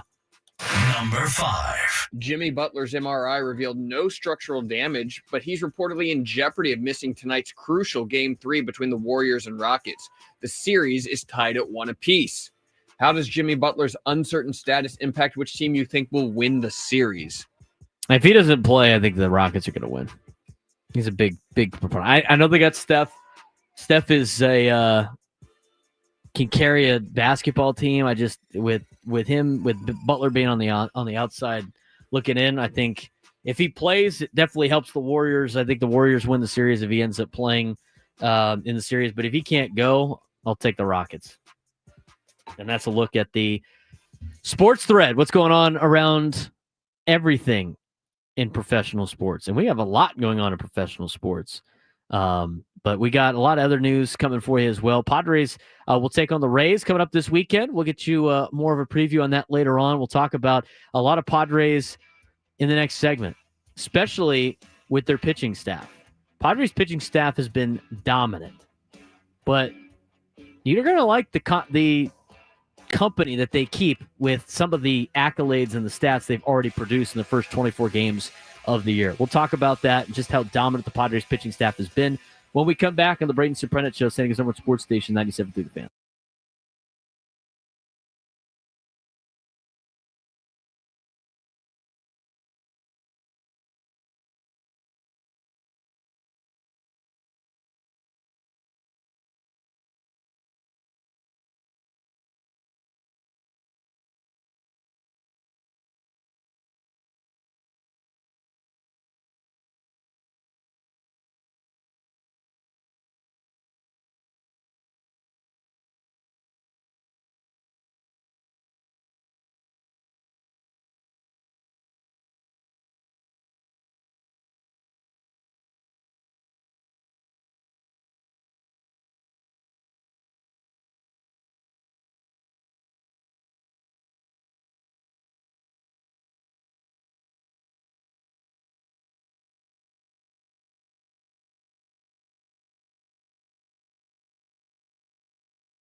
What's up, San Diego? Lunchtime hour on a Friday. Padres baseball coming up at 6:40 against the Tampa Bay Rays. First beer fest of the year. It'll be fun. City Connect Friday. Are we even using? Oh, we are using the City Connect graphic. I forget about that. We have the NFL draft going on. We got Padres baseball, NBA playoffs, NHL playoffs. Aztecs basketball got good news this week. I mean, a lot to talk about. In fact, I was talking with Adams. Adams like, I wish I could just go home and just flip on all the sports and sit there and just watch TV the entire rest of the night. I'd love to do that too. I don't know what I'm doing yet this tonight or this weekend. USD, the Toreros, who I broadcast for, their baseball team is in Spokane, Washington, to take on the Gonzaga Bulldogs. In baseball, Gonzaga's in first place in the West Coast Conference. San Diego's in second place in the West Coast Conference. San Diego's a game back of the Bulldogs of Gonzaga. If you win the regular season outright, you get a trophy. You don't get to go to the NCAA tournament in college baseball. Most of these teams, or should I say conferences, have conference tournaments like you see in college basketball. And so in the West Coast Conference, they would still technically have to win the tournament in Vegas to go to the NCAA tournament. But Gonzaga's 10-2 in the West Coast Conference. San Diego's 9-3. USD is a game back behind the Bulldogs, and they'll have a 3-game series this weekend in Spokane. If San Diego takes 2 out of 3, they're really in control of their own destiny because they'd have the tiebreaker over Gonzaga and be tied for first place in the WCC.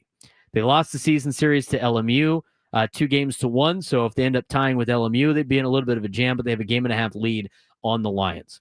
The other good news about the Toreros in terms of baseball is that they will play Pacific in San Francisco and Santa Clara, not necessarily in that order, but those are the 3 series that they have left in the regular season in the West Coast Conference that are all at the bottom of the West Coast Conference standings. Gonzaga will play USD, as mentioned, the number 2 team currently in the WCC, LMU, the number 3 team in the WCC, and Portland, who's tied with LMU as the number 3 team in the WCC. So a little bit different of a schedule. That's why this is a very important series for the USD Toreros, for Brock Ungrich and company. So they flew up there yesterday, had a practice and everything. They will play tonight against Gonzaga. I want to talk about the Padres pitching staff. And I want to talk about just how good they have been in 2025. I mean, just some historic numbers for the Padres pitching staff. And you look at a lot of different things when it comes to the pitching staff, but the one that really stands out in their dominance, and it was pointed out by Sarah Langs in her baseball week in review, her MLB week in review, which we'll get to in the 1:00 hour. But for the Padres, it was 7 shutouts in 24 games. 7 shutouts in 24 games, tied for the most ever through that span in MLB history. That's pretty remarkable. I mean, considering, with all things considered with the pitching staff, Dylan Cease not necessarily having the greatest start of the year. I'm not worried about Dylan Cease. Michael King doing good, but not necessarily at the, he's had some patchy spots too. Nick Pivetta's been great. And you've also had outings out of Randy Vasquez and Kyle Hart that have been, not to be that desired. Bullpen's been outstanding. But you look at the company that they keep in those 7 shutouts in 24 games. 7 shutouts in 24 games, time for the most ever through that span in MLB history. Does this put the Padres in World Series caliber? Does it put their shutouts proof that this team is built for October? Well, it said they were tied. So who are they tied with? The Padres pitching staff is currently tied with the 1992 Atlanta Braves, the 1968 Cleveland Indians, the 1958 New York Yankees, the 1945 Detroit Tigers, the 1914 Boston Red Sox, and the 1909 Athletics. I'm trying to think if I had the breakdown of the 1909 Athletics. I don't know if I put that on there or not. In the research that we did coming into the show. But you look at some of those pitching staffs, what they were able to accomplish, and what they finished the season with. You start with the 1992 Atlanta Braves. The Atlanta Braves in 1992 went 98-64. They finished first place in the then NL West. Won the National League Championship Series over the Pirates 4-3. Ended up losing the World Series to the Blue Jays in 6 games. They had Glavine, they had Smoltz. They didn't have Maddox yet. And they were a true National League powerhouse. 98 wins for the Atlanta Braves in 1992. Came in second overall. And were able to have a really good season. I mean, making it to the World Series is great. That's what happens when you talk about pitching in the postseason and pitching wins in the postseason. That's why pitching is so important in Major League Baseball. You got to have pitching. You can never have too much pitching. And right now the Padres have a lot of great pitching. The 1968 Cleveland Indians. Another team that had 7 shutouts in a 24-game span. Again, most ever in Major League Baseball. They finished third in the American League. Were 86-75. Solid season for the Indians that year. Did not qualify for the playoffs because there was no divisions or wild cards yet. It was the year of the pitcher in 1968. Cleveland still missed out despite strong arms like Louis Tyant, who had a 1.60 ERA. Out of that list, that is the only team that did not make the postseason. That probably would have made the postseason. You look at the 1958 New York Yankees. They went 92-62 with their pitching staff. That is compared to what the Padres have done so far. Finished first in the American League. They won the World Series over the Brewers in 7 games. A revenge year for the Yankees. The Milwaukee Braves. My bad. They lost to the Braves in 57 and got them back in 58. Mantle and Ford led the charge in 1958. 1945, the Detroit Tigers, who also had 7 shutouts in a 24-game span. They went 88-65, finished first in the American League, won the World Series over the Chicago Cubs 4-3 in 7. World War II era title. Hal Newhouser won MVP and led the staff with a dominant season at 25-9. Another World Series champion. So far, out of the 4 teams that have been compared to the Padres in terms of the pitching staff and what this pitching staff has been able to do with the 7 shutouts in a 24-game span, 3 of the 4 teams in comparison made the World Series. 2 of them have won the World Series. 1914 Boston Red Sox. The 1914 Boston Red Sox went 91-62. Another team that had 7 shutouts in 24 games. They finished second in the American League, which means they didn't qualify for the playoffs, but they had 91 wins. And back then, only American League and National League champs went to the World Series. Pre-Babe Ruth debut, they finished behind the Miracle Braves, but were building towards a dynasty, the 1914 Red Sox. Last one was the 1909 Philadelphia A's. They won 95 games that year, went 95-58, finished second in the American League, which means they did not qualify for the World Series. Still finished second in the American League. I mean, that's almost like going to the American League Championship Series if they had expanded playoff. Connie Mack's A's were elite, but ran into a powerhouse 1909 Tigers that had Ty Cobb, who would then go on to win World Series titles in 1910, 1911, and 1913. So you look at the 6 teams that have also had this many shutouts into a 24-game span. 92 Braves, 68 Indians, 58 Yankees, 45 Tigers, 14 Red Sox, 1914 Red Sox, and the 1909 Philadelphia Athletics. Out of that group, 2 of them won a World Series. 3 of them made it to the World Series. 5 of them made it to the Championship Series, quote, if there was one, or further. And all 6 of them ended the season with 86 wins or more. That's some pretty good company to be in if you're the Padres, with the pitching staff that they have put together and with the shutouts that they have had so far this year. And a pitching staff, I would imagine, will continue to have this dominance throughout the year. So some of the questions that came about with these particular stats for the pitching staff of the San Diego Padres. Are the Padres shutouts proof that this team is built for October? Well, October teams have pitching. And when you have good pitching, you're going to do well in October. So, yes, I would say the Padres shutouts are proof this team is built for October. Is the elite pitching depth their biggest strength? I would say so. I mean, as of right now, their pitching is their strength, and it has to help carry the team based on all the injuries that they've had on the offensive side. I mean, you look at the Dodgers and their elite pitching staff that they put together during the offseason, and we compared the two earlier this show. They got a little bit of they're a little overrated with what they have been able to put together on paper and what they're doing in terms of numbers. And not only that, you look at the injuries that the Dodgers hit. I mean, they're in the pitching staff. It's not with the position players. That's worse. Should they be World Series favorites this early? Padres? Probably not.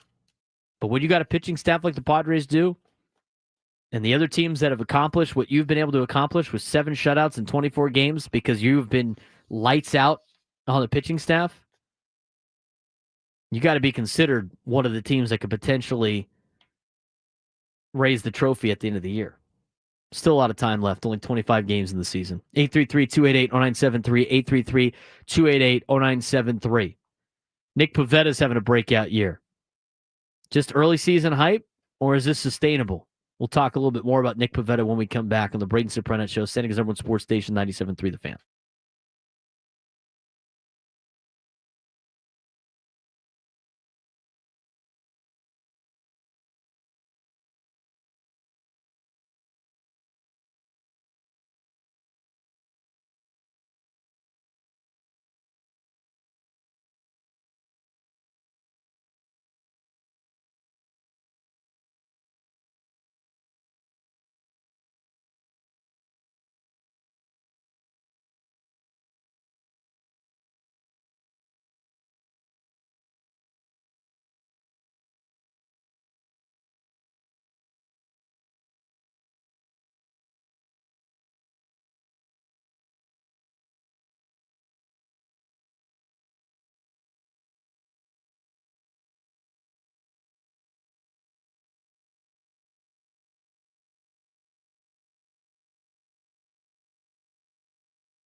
12:18 on a City Connect Friday.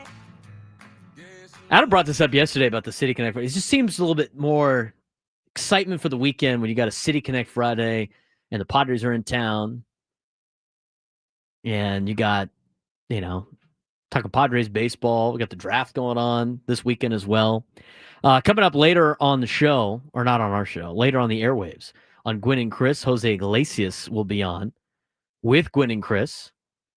Is that a 2:40 time? We don't know what time yet. Stay tuned.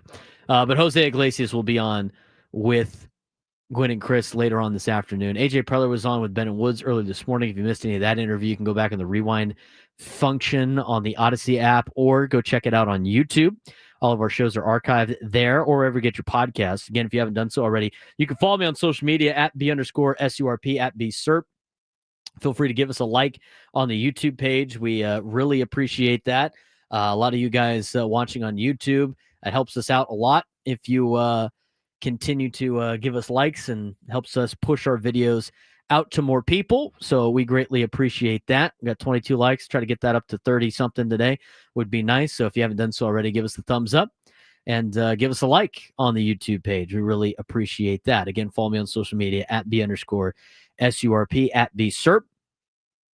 And we'll continue with our Padres coverage throughout the day. I do want to mention that this hour, 97 through the Fans, brought to you by Frozen Ropes San Diego. Hey, parents, here's a message from Coach Kurt with Frozen Ropes. Is your child 6 to 12 years old? Our baseball summer league is the perfect fit for your player starting June 16th through August 17th. Summer league includes 8 practices, 8 games. Register by April 30th to save $50. Go to SanDiegoFrozenRopes.com. Coming up in the next segment, you have a chance to qualify for a chance to win our grand prize. 2 tickets either to Serb, Ghost, or Pantera in Las Vegas, plus a 2-night stay at the MGM Grand in Las Vegas and a $150 gift card. Get tickets for all 3 shows now at Ticketmaster.com. If you take me down in some sports trivia, you'll be able to do that. Didn't have a contestant play yesterday, but want to get back on it again today. A little sports trivia for you coming up at about 12:45. Want to get in line for that. In the 1 o'clock hour, we will be giving away tickets to Tuesday's Padres game against the Giants. First 40,000 fans will receive a free Tony Gwynn rookie bobblehead. Get tickets at Padres.com/tickets. We will be giving away tickets to that game, Tuesday's game, at, should I say, on later on in the 1 o'clock hour.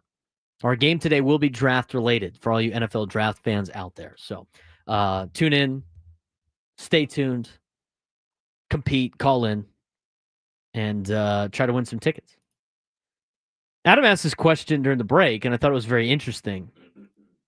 And so I'm going to pose the question to you about the San Diego Padres. We just went through the 6 teams that the Padres are in the same company of for getting 7 shutouts in a 24-game span. It was the Braves of 92, the 68 Indians, the 58 Yankees, the 45 Tigers, the 14 Red Sox, and the 1909 Athletics. Out of that group, 3 of them, or should I say 2 of them won the World Series, 3 of them made the World Series. 5 of them went to what would have been the championship series or further if they had that, ended up coming in second in the American League. The Red Sox and the A's did. And then every one of them won at least 86 games. And so when you're in comparisons of teams like that, the question that pops up, and I think it's a very intriguing question, would you as a Padres fan, I'm giving you an option of one or the other. As a Padres fan right now, I'm asking you this question. I will guarantee you today on April 25th that the San Diego Padres will go to the World Series. I guarantee you they'll go to the World Series if you take option A. But if you take option A, they will not win the World Series, but they're guaranteed to be in the World Series. That's option A. Option B is you let the season play out. You don't know if you're going to make the World Series or not.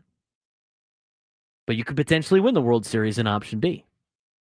Option A guarantees you a National League pennant that guarantees you knock off the Dodgers in the playoffs. It guarantees having the great run of making it through the end of the year, the fun trade deadline, exciting games at Petco Park, being on the grandest stage in Major League Baseball in October, the World Series. You're guaranteed to be in it, but you're guaranteed to lose. Or option B, you take your chances. When you take your chances, again, you could get shut out in 24 consecutive innings of the Dodgers.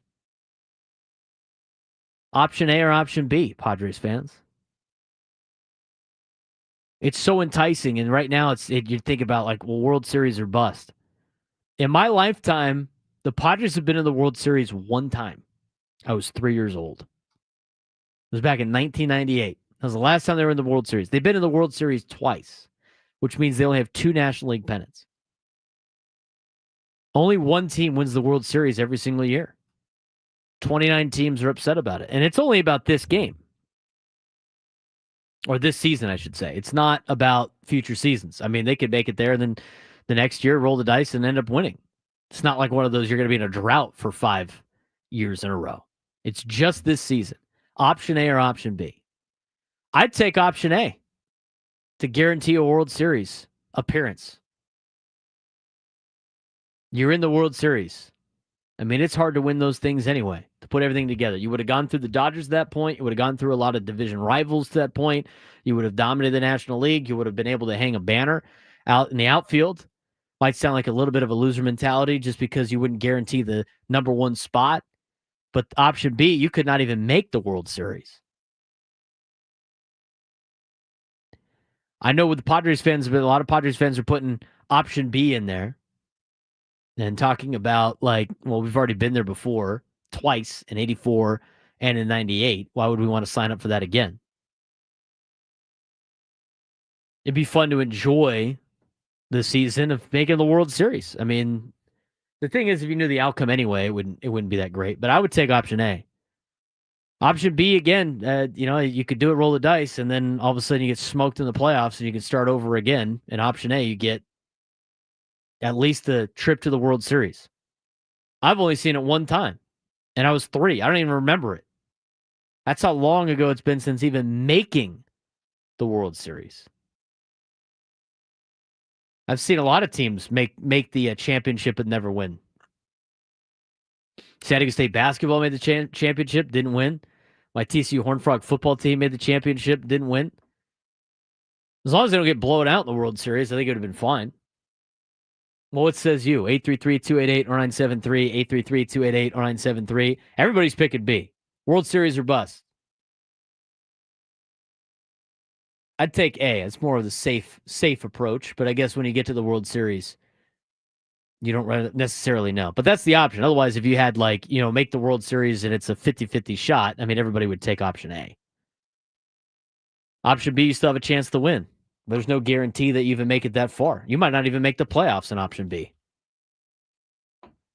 But you see that small glimmer of hope, a World Series. I mean, 100% make the World Series, 0% win the World Series compared to who knows what your chances are.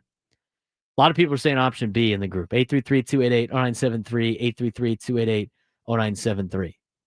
I tell you what, when you want to take your chance, when you got a player like Fernando Tatis Jr. on your team, I like your chances of being able to win the entire thing. Is Fernando the best all-around player in the game? Juan Soto said a couple of weeks ago he is. We're going to look at his start to the season and how he compares against the other 9 best all-around players in the game to see whether or not Fernando is the best player in the game or not. Talk about it next on the Braden Surprenant Show, San Diego's #1 sports station, 97.3 The Fan.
12:34 on a Friday. Getting ready to clock out at work, huh? Coming up later on when you're driving home from work, listening to Gwen and Chris, they will have Jose Iglesias on the show. Talking about a couple of options. Adam proposed it. Guaranteed a trip to the World Series, option A. Option B, let it ride and see where you land. But option B, you could potentially win the World Series. Option A, you're guaranteed to not win the World Series. And I will say this is a good caveat to it because people are like, well, if I already know the outcome, what's the even point? You're going to have the Men in Black level wipe your memory after you make the choice. So you don't even know. So you do get the enjoyment of both. You'd rather be in a World Series or would you rather but you're not going to win? Or you don't know you're not going to win. You're just not going to win. Or take your chances, but there's slim chances to even make the World Series. Guaranteed make the World Series is very interesting. I mean, this is like one of the questions. These are like some of the questions you ask your buddies at like a bar. You're talking sports, watching games on and stuff and watching the draft and everything like that. We had to test one of my friend's allegiance to his university in Washington State, as well as his love for the Cowboys.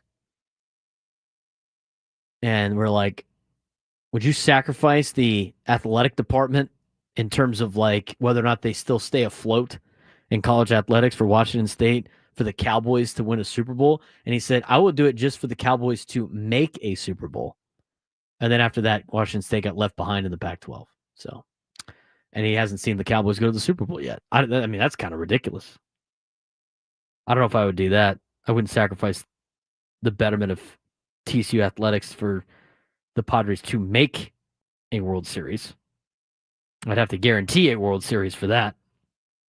833-288-0973, 833-288-0973. We're going to talk a little bit about Fernando Tatis Jr. I know Chris and Escondido kind of wanted to weigh in on that as well. We'll get to him in just a second. But we're looking at Fernando, and the question was, there's an interesting article about him today on MLB.com about what exactly he brings. And the question is Fernando Tatis Jr. the best all-around baseball player in MLB? He's back to superstar form. I can tell you that. And the numbers definitely prove it. At age 26, he's off to the most dominant start since his 42-homer, 25-steal breakout in 2021. After a 2022 season lost to injury and suspension and a solid but less effective return in 2023-2024, we're at 796 OPS, a 7.3 Fangraphs WAR in 243 games during that stretch from 2022 to 2024. He's reemerged as one of MLB's most complete players and a driving force behind the Padres' 17-8 start in 2025. He's got a 333, 406, 624 slash line, 8 home runs, 7 stolen bases, which is tied for 8th in Major League Baseball. His FWAR is 1.7, top 5 in Major League Baseball. He's got a career high 406 on base percentage. And right now he's in the 92nd percentile when it comes to sprint speed on the base paths, 28.8 feet per second. Is he the best all-around player in the game? We're going to talk a little bit more about in a little bit. I did want to get your phone calls, though. 833-288-0973, 833-288-0973. Let's get to Chris and Escondido. Chris, you're on the Braden Surprenant Show. What's going on, man? Hey, what's up, Braden? Love the show, man. Love to see that they put you on full-time now like that. Love it. All your inputs in the round table and all that. But, Fernando Tatis, he was the face of baseball, for a minute there. And the kids, they look up to him and all that. He's and it's for good reason. I mean, he's hitting bombs out there, like you've been touching on for the short season that we've had so far. That they need to keep him up, batting first in the order, and his numbers at first in the order are phenomenal. So he should be the man with the bat for the majority of the game. He should get more attempts and swings. On the team, he's the number one guy, and probably out on the field most games. He's the number one guy out there. He's the best athlete on the field every single night, and it's not even close. And, Chris, I appreciate the phone call. I appreciate all the nice words, too. Or nice words you said as well. Superstar potential in the leadoff role. Leadoff role has suited him well. I've always been an advocate for having him as the leadoff man on the Padres. He's got 52 home runs as a leadoff batter, and he's actually got a 52 home run, 45 stolen base pace right now in the leadoff role. Playing nearly every day, 26 years old, still entering his prime.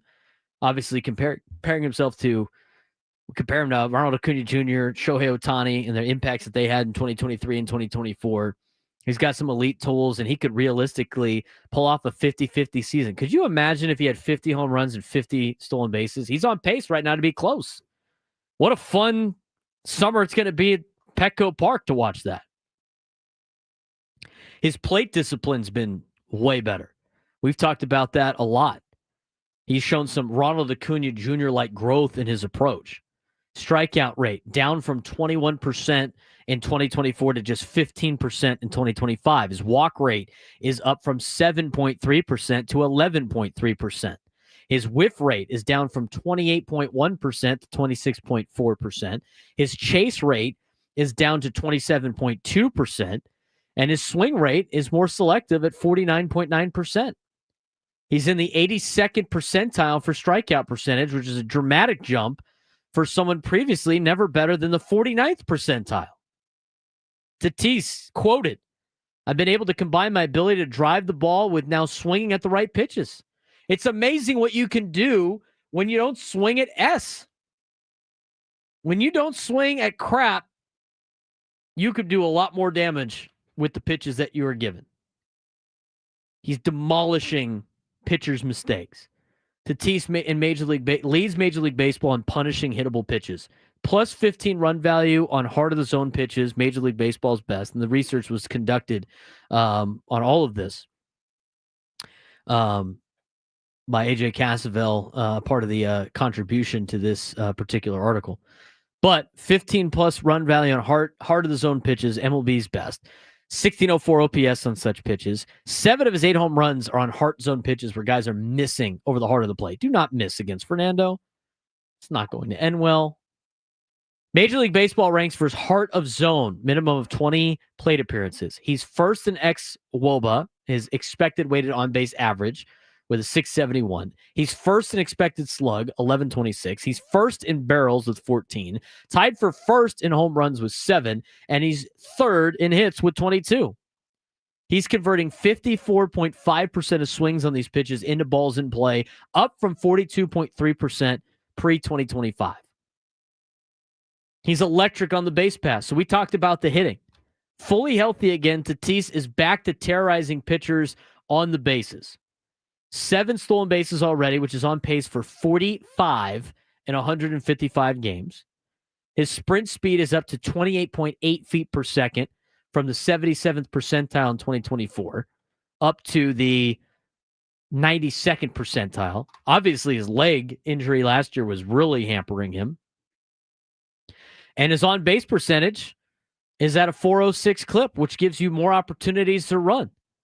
As Fernando has mentioned in a quote, last year I was standing on one leg. Now I'm healthy. I really missed running. And you're seeing it right now. So he's got the hitting aspect. He's got the base running aspect. You look at his defense. His defense rebounding, as mentioned in the article. 2023, an NL Platinum Glove winner in right field. Plus 11 on the outs above average. Dropped to -2 last year and is already back up to plus 3, leading all right fielders. Again, he's fully healthy. He's got the superstar potential, but the question now, again, is Fernando Tatis Jr. the best all-around player in the game? I'll answer that when we come back, but we got to get to today's Midday Sports Standoff. Welcome to Midday Sports Standoff on the Braden Surprenant Show. I can't believe what I'm seeing right now. The ultimate head-to-head battle where sports knowledge and quick thinking collide. No, he's no good. Are you kidding me? Contestants will go toe-to-toe with Braden in a sports trivia deal where every correct answer brings them closer to victory. Down the sideline! Wow! Unbelievable! But 3 strikes and it's game over. This is not Detroit, man. This is the Super Bowl. Can you outsmart Braden? The midday sports standoff starts now. We got a contestant ready to go. It's Alex and Del Mar. Alex, what's going on, man? Hey, how you guys doing? Thanks for having me on. Doing well. Go Pods. Alex, if you can take him down in some sports trivia, which will be centered on the NFL draft, you'll have a chance to win our grand prize. 2 tickets to either Disturbed, Ghost, or Pantera in Las Vegas, plus a 2-night stay at the MGM Grand in Sin City, and a $150 gift card. Get tickets for all 3 shows now at Ticketmaster.com. Alex, Adam is going to ask us a NFL draft question with multiple answers. For everyone you get correct, you get a point. Everyone I get correct, I will get a point. Any repeat answers, you will get a point for each time it repeats. Whoever's got the most points at the end will win today's contest. If you're unable to answer incorrectly, or do not answer in the allotment of time, you will get a strike. 3 strikes, you're out. That all makes sense? Yeah, I'm picking it up. Thank you. All right. I'm ready. We'll be ready to go. Let's see what Adam's got in store for us today. Well, round 1 of the NFL draft was last night, and as many of you guys know, Braden and I are fairly obsessed with the draft. Love the draft. Cam Ward went number 1 overall to the Titans. Let's take a look back at the history of number 1 overall picks. For the first time in the Braden Surprenant show history, I've come up with 2 questions. Alex can choose which of the 2 questions he would like to go with based on how big of a draftnik he considers himself to be. Question 1. Name any of the last 9 number 1 overall picks. Odd number, so that there can't be a tie. Name any of the last 9 number 1 overall picks, or if you want to go a little bit more difficult, there have been 7 non-quarterbacks who have been drafted number 1 overall since the year 2000. We can name the 7 non-quarterbacks to go number 1 overall. Would you like to go question 1 or question 2, Alex? I go question 1. Ooh. All right. Good choice. Gotta respect that. Name any of the last 9 number 1 overall picks. You go first, Alex. Let's go back to like 2017. Are we 2016? 2016. Caleb Williams from USC last year to the Bears. I'm going to go with the quarterback before then, 2023. That'd be Bryce Young out of Alabama.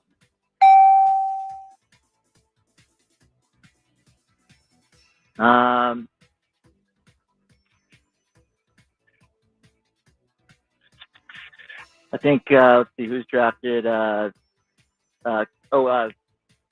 Baker Mayfield. 2018 for Baker Mayfield. Well, it's going to be a lot of quarterbacks. It is going to be a lot of quarterbacks. I did come up with a different question. I know. And Joe Burrow, Cincinnati Bengals, number 1 pick at LSU. Won a national championship. 2-2. No strikes for either of you. We've got 5 correct answers left. I think who else was there? Trying to think of a bad team that had to pick. A lot of them. There's a team that's on there a couple of times, I think. The guy with the long blonde hair to the Jaguars. Sunshine. Played at Clemson. Do we need a name here? His name. What's his name? That is a correct answer. He described Trevor Lawrence very well. Trevor Lawrence. Ooh. Oh, Trevor Lawrence. Braden likes giving away prizes. Just I do. There you go. We'll give it to him. He knew it. I'm going to go with, there's a lot of Oklahoma guys on this list. I'm going to go with Kyler Murray. Or former Oklahoma guys. That's true, I guess. 3-3, no strikes. There are 3 correct answers left. First one to get 2 of them wins.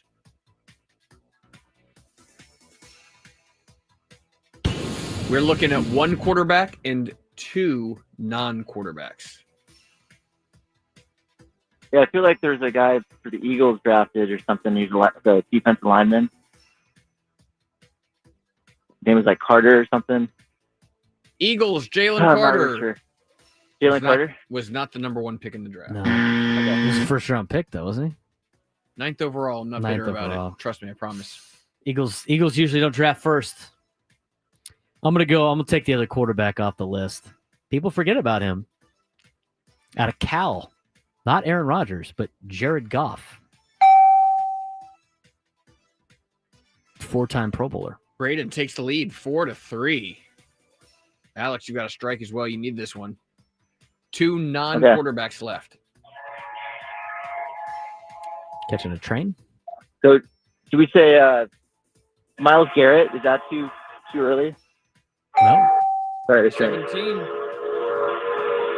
It is a tie ball game. 4-4. Braden can take it home with the last correct answer.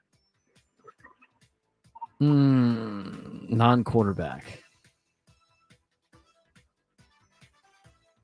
So last year was Caleb. Year before that was Bryce Young. The year before that is the final correct It's got to answer. be a Georgia Bulldog. What is his name? Not giving you credit for the thing, but you're right. Georgia Bulldog. It's Trevon something. That is also. Is it Trevon Walker? Wow. Trevon Walker. Well done, Braden. Another Jag. That's why the Browns Jaguars have the trade. number 1 pick 2 years in a row. That's why trading with them is the best. Best idea ever. Trevon Walker. Care to take a stab at the non-QB number 1 overall picks while we're here? Well, they have Walker and Garrett. Correct. Are Those they are 2 of them. mostly defensive players? I'm sure there's an offensive tackle in there. There is 2 offensive tackles. I'm not going to know their names. You'll know one of them.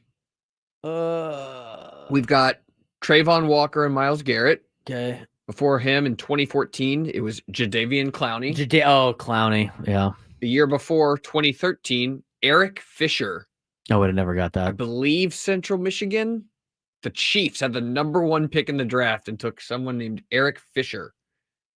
Back in 2008, the Dolphins took Jake Long, number 1 out of Michigan. Jake Long. 2006, the Texans took Mario Williams. And in 2000, the Browns took Courtney Brown, defensive end out of Penn State. Eric Fisher had a pretty good career. 2-time Pro Bowler, first team all Super Bowl champion, played for the Chiefs for 8 years. Not bad for a first-round draft pick. Lineman. Never go wrong with linemen in the NFL draft. 833-288-0973, 833-288-0973. Let's get out to, we've got a little bit of time here before we head to break. Kathy in Los Angeles wants to weigh in. Kathy, what's going on? Hey, what's going on, Braden? You were talking earlier about, what people are willing to give up to win a World Series. I can remember back in 2014 and 15 when the Royals won the World Series, people were like, oh, yeah, if we just win a World Series this year, we don't care if we go the next 10 years with no World Series. We're willing to go all in. Yeah, I think that lasted 2 years. And now they're screaming, well, why are we going back to the World Series? So, yeah, people say things they don't mean all the time. So, Yep, well, that happens all the time. Kathy, appreciate the phone call. Thanks again for calling in. We have to give away Padres tickets for the game on Tuesday against the San Francisco Giants. First 40,000 fans will receive a free Tony Gwynn rookie bobblehead. You can get tickets at Padres.com/tickets. I do need a trivia question. I'm trying to find one that involves the Padres and the Giants. Hang on one sec. See if I can figure one out here.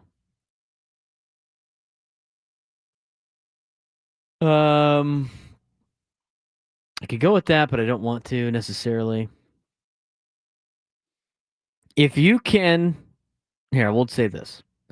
There are 2 Hall of Famers who played for the Padres and the Giants. There's 2 of them. Name me one.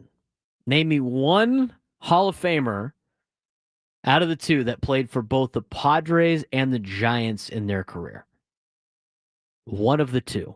If you're the first to call in and give me the correct answer, or Adam the correct answer, you will win tickets to Tuesday's game against the Giants. First 40,000 fans will receive a free Tony Gwynn rookie bobblehead. Get tickets at Padres.com/tickets. There are 2 players that are in the Hall of Fame that played for the Padres and the Giants. Name me one of them. 833-288-0973, 833-288-0973. And you will win tickets to Tuesday's game. When we come back, we'll talk a little bit more about Fernando. We'll talk a little bit about the week that was in MLB. Sarah Lang's put together a good article, and we'll lead you into a little bit later. It's Drake Hills coming on to talk some MLS. It'll let 1:30 on the Braden Surprenant Show.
131 players that have batted for both the Padres and the Giants. There's been 65 players to pitch for each the Padres and the Giants. Out of the best players with WAR, and two of them that are in the Hall of Fame, Gaylord Perry and Willie McCovey. The correct answers, which you could have picked from, for today's trivia question that won Banna some tickets to the Padres game on Tuesday. Gwen and Chris will be giving away some tickets later on in the afternoon. Excuse me. Hang on.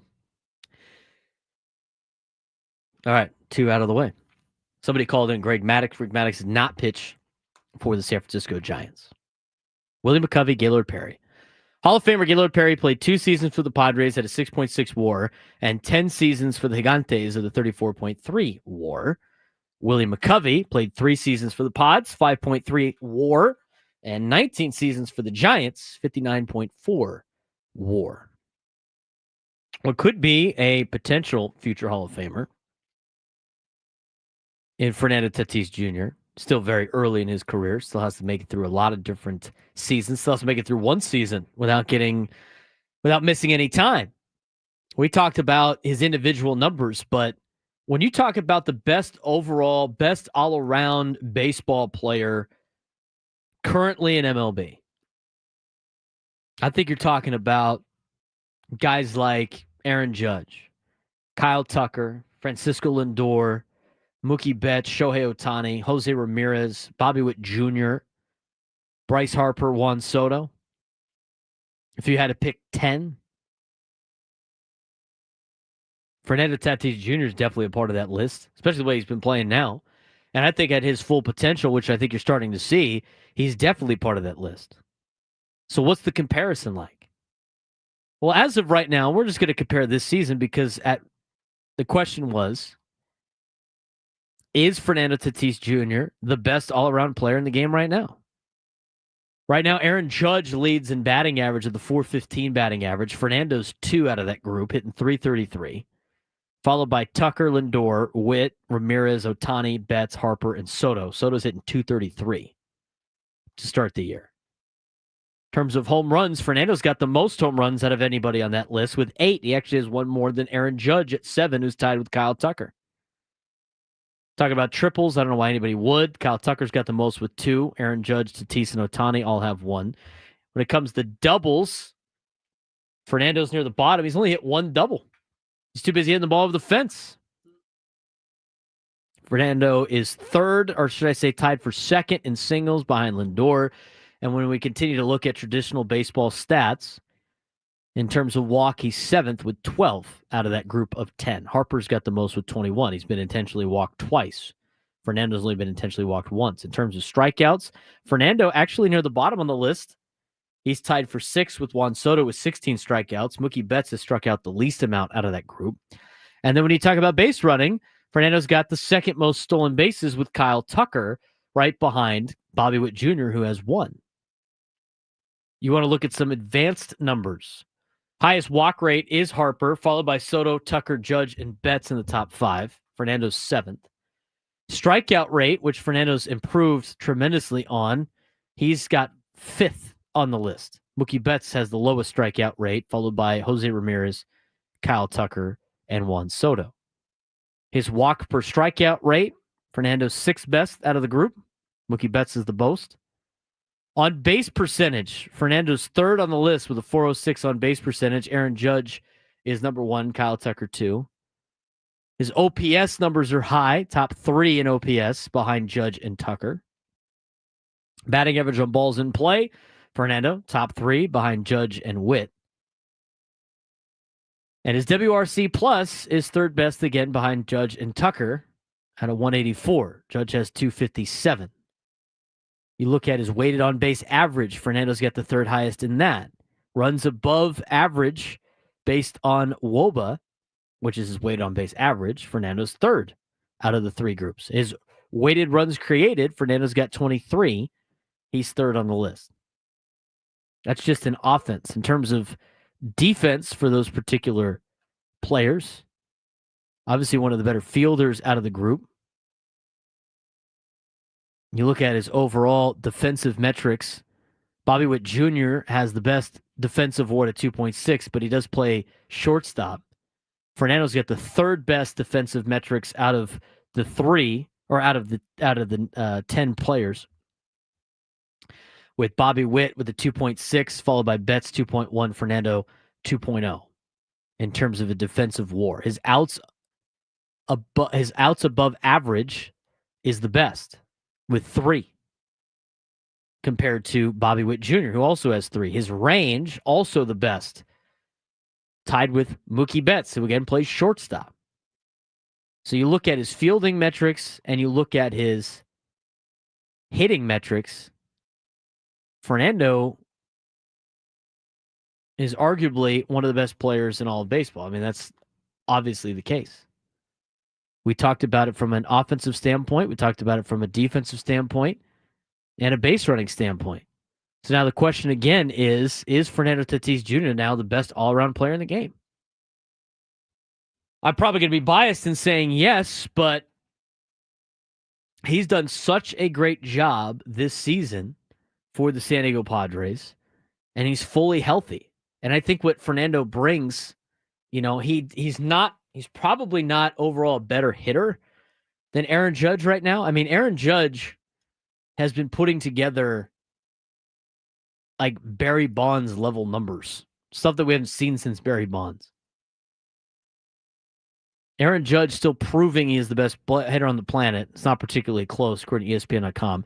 2-time AL MVP has been Bonzian, which you might as well just change to Judgian at this point. He leads the majors in batting average, on base, slug, and OPS, and is tied for second in RBIs, to name a few categories. Last season, he slashed .322, .458, .701, and 58 home runs and won an MVP after a middling start through the beginning of May.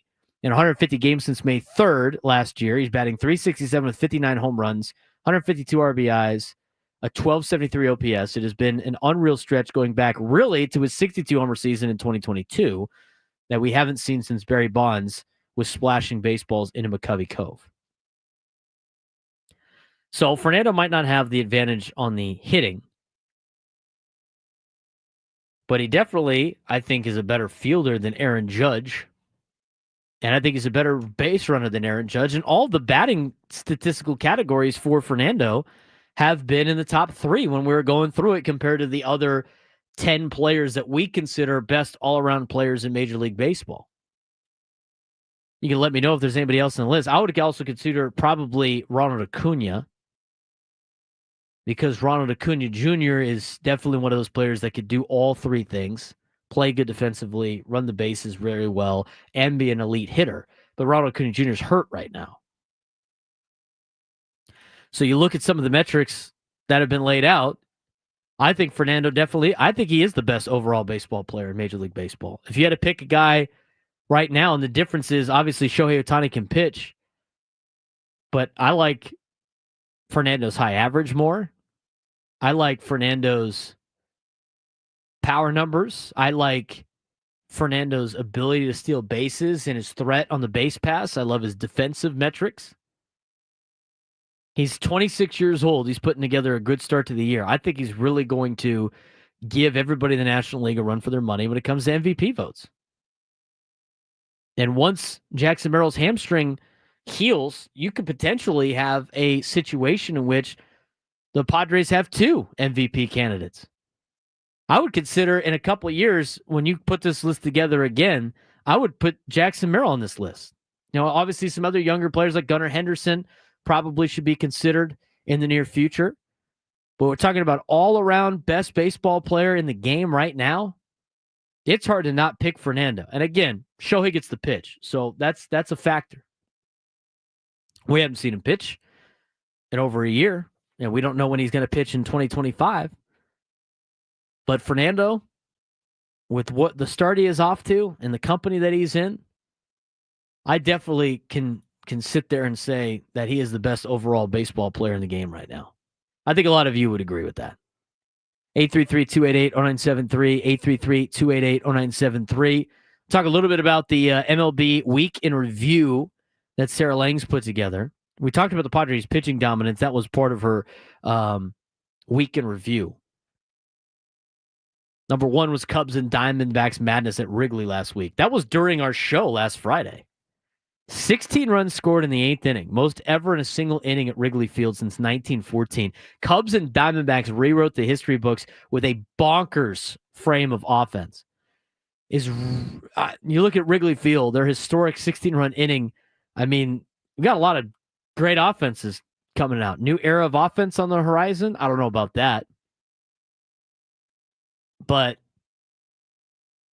that inning was so great that they re-aired the game on Monday during our show.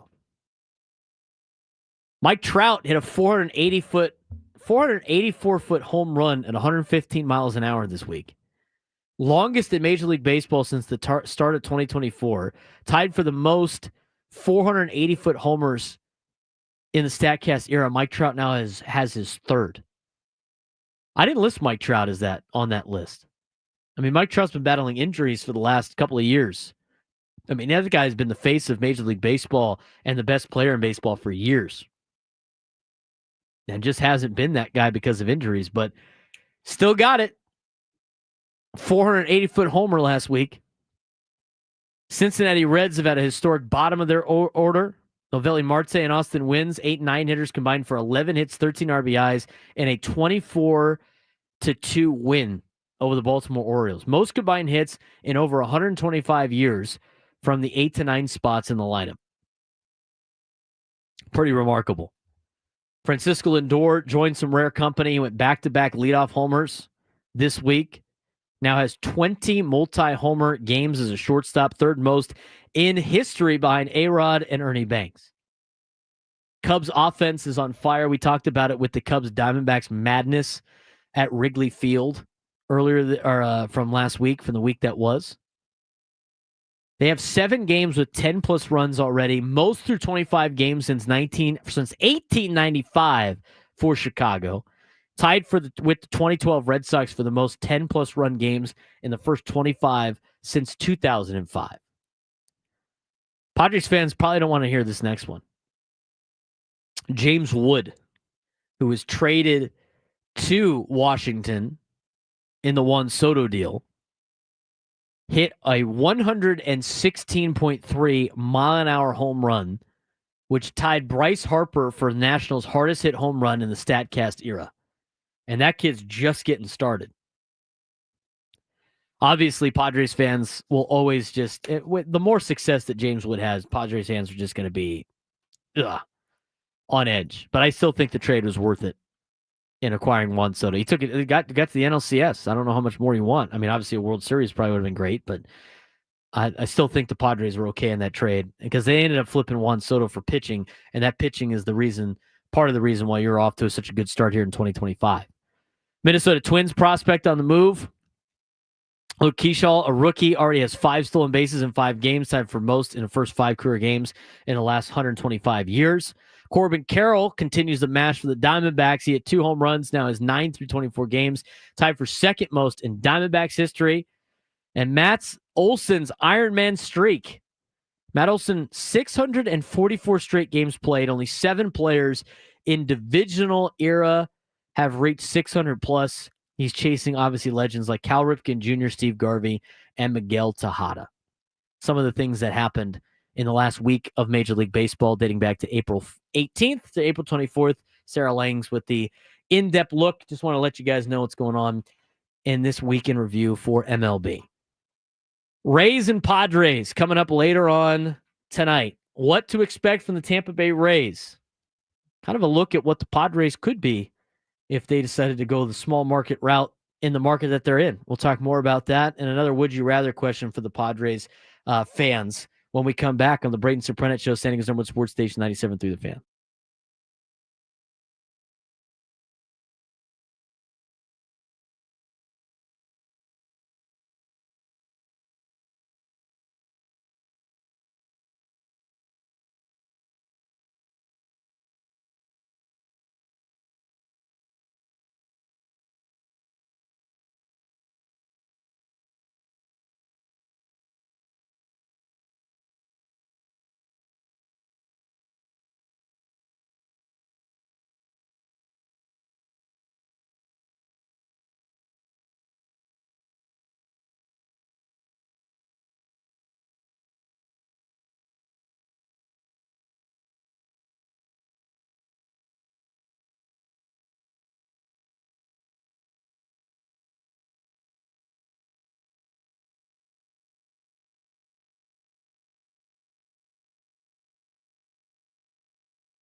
121 on a Friday, getting you ready for Padres baseball coming up at 6:40. Equal Water SoCal Padres pregame show at 5:40. Gwen and Chris will take you up until that point. They'll start at 2 o'clock.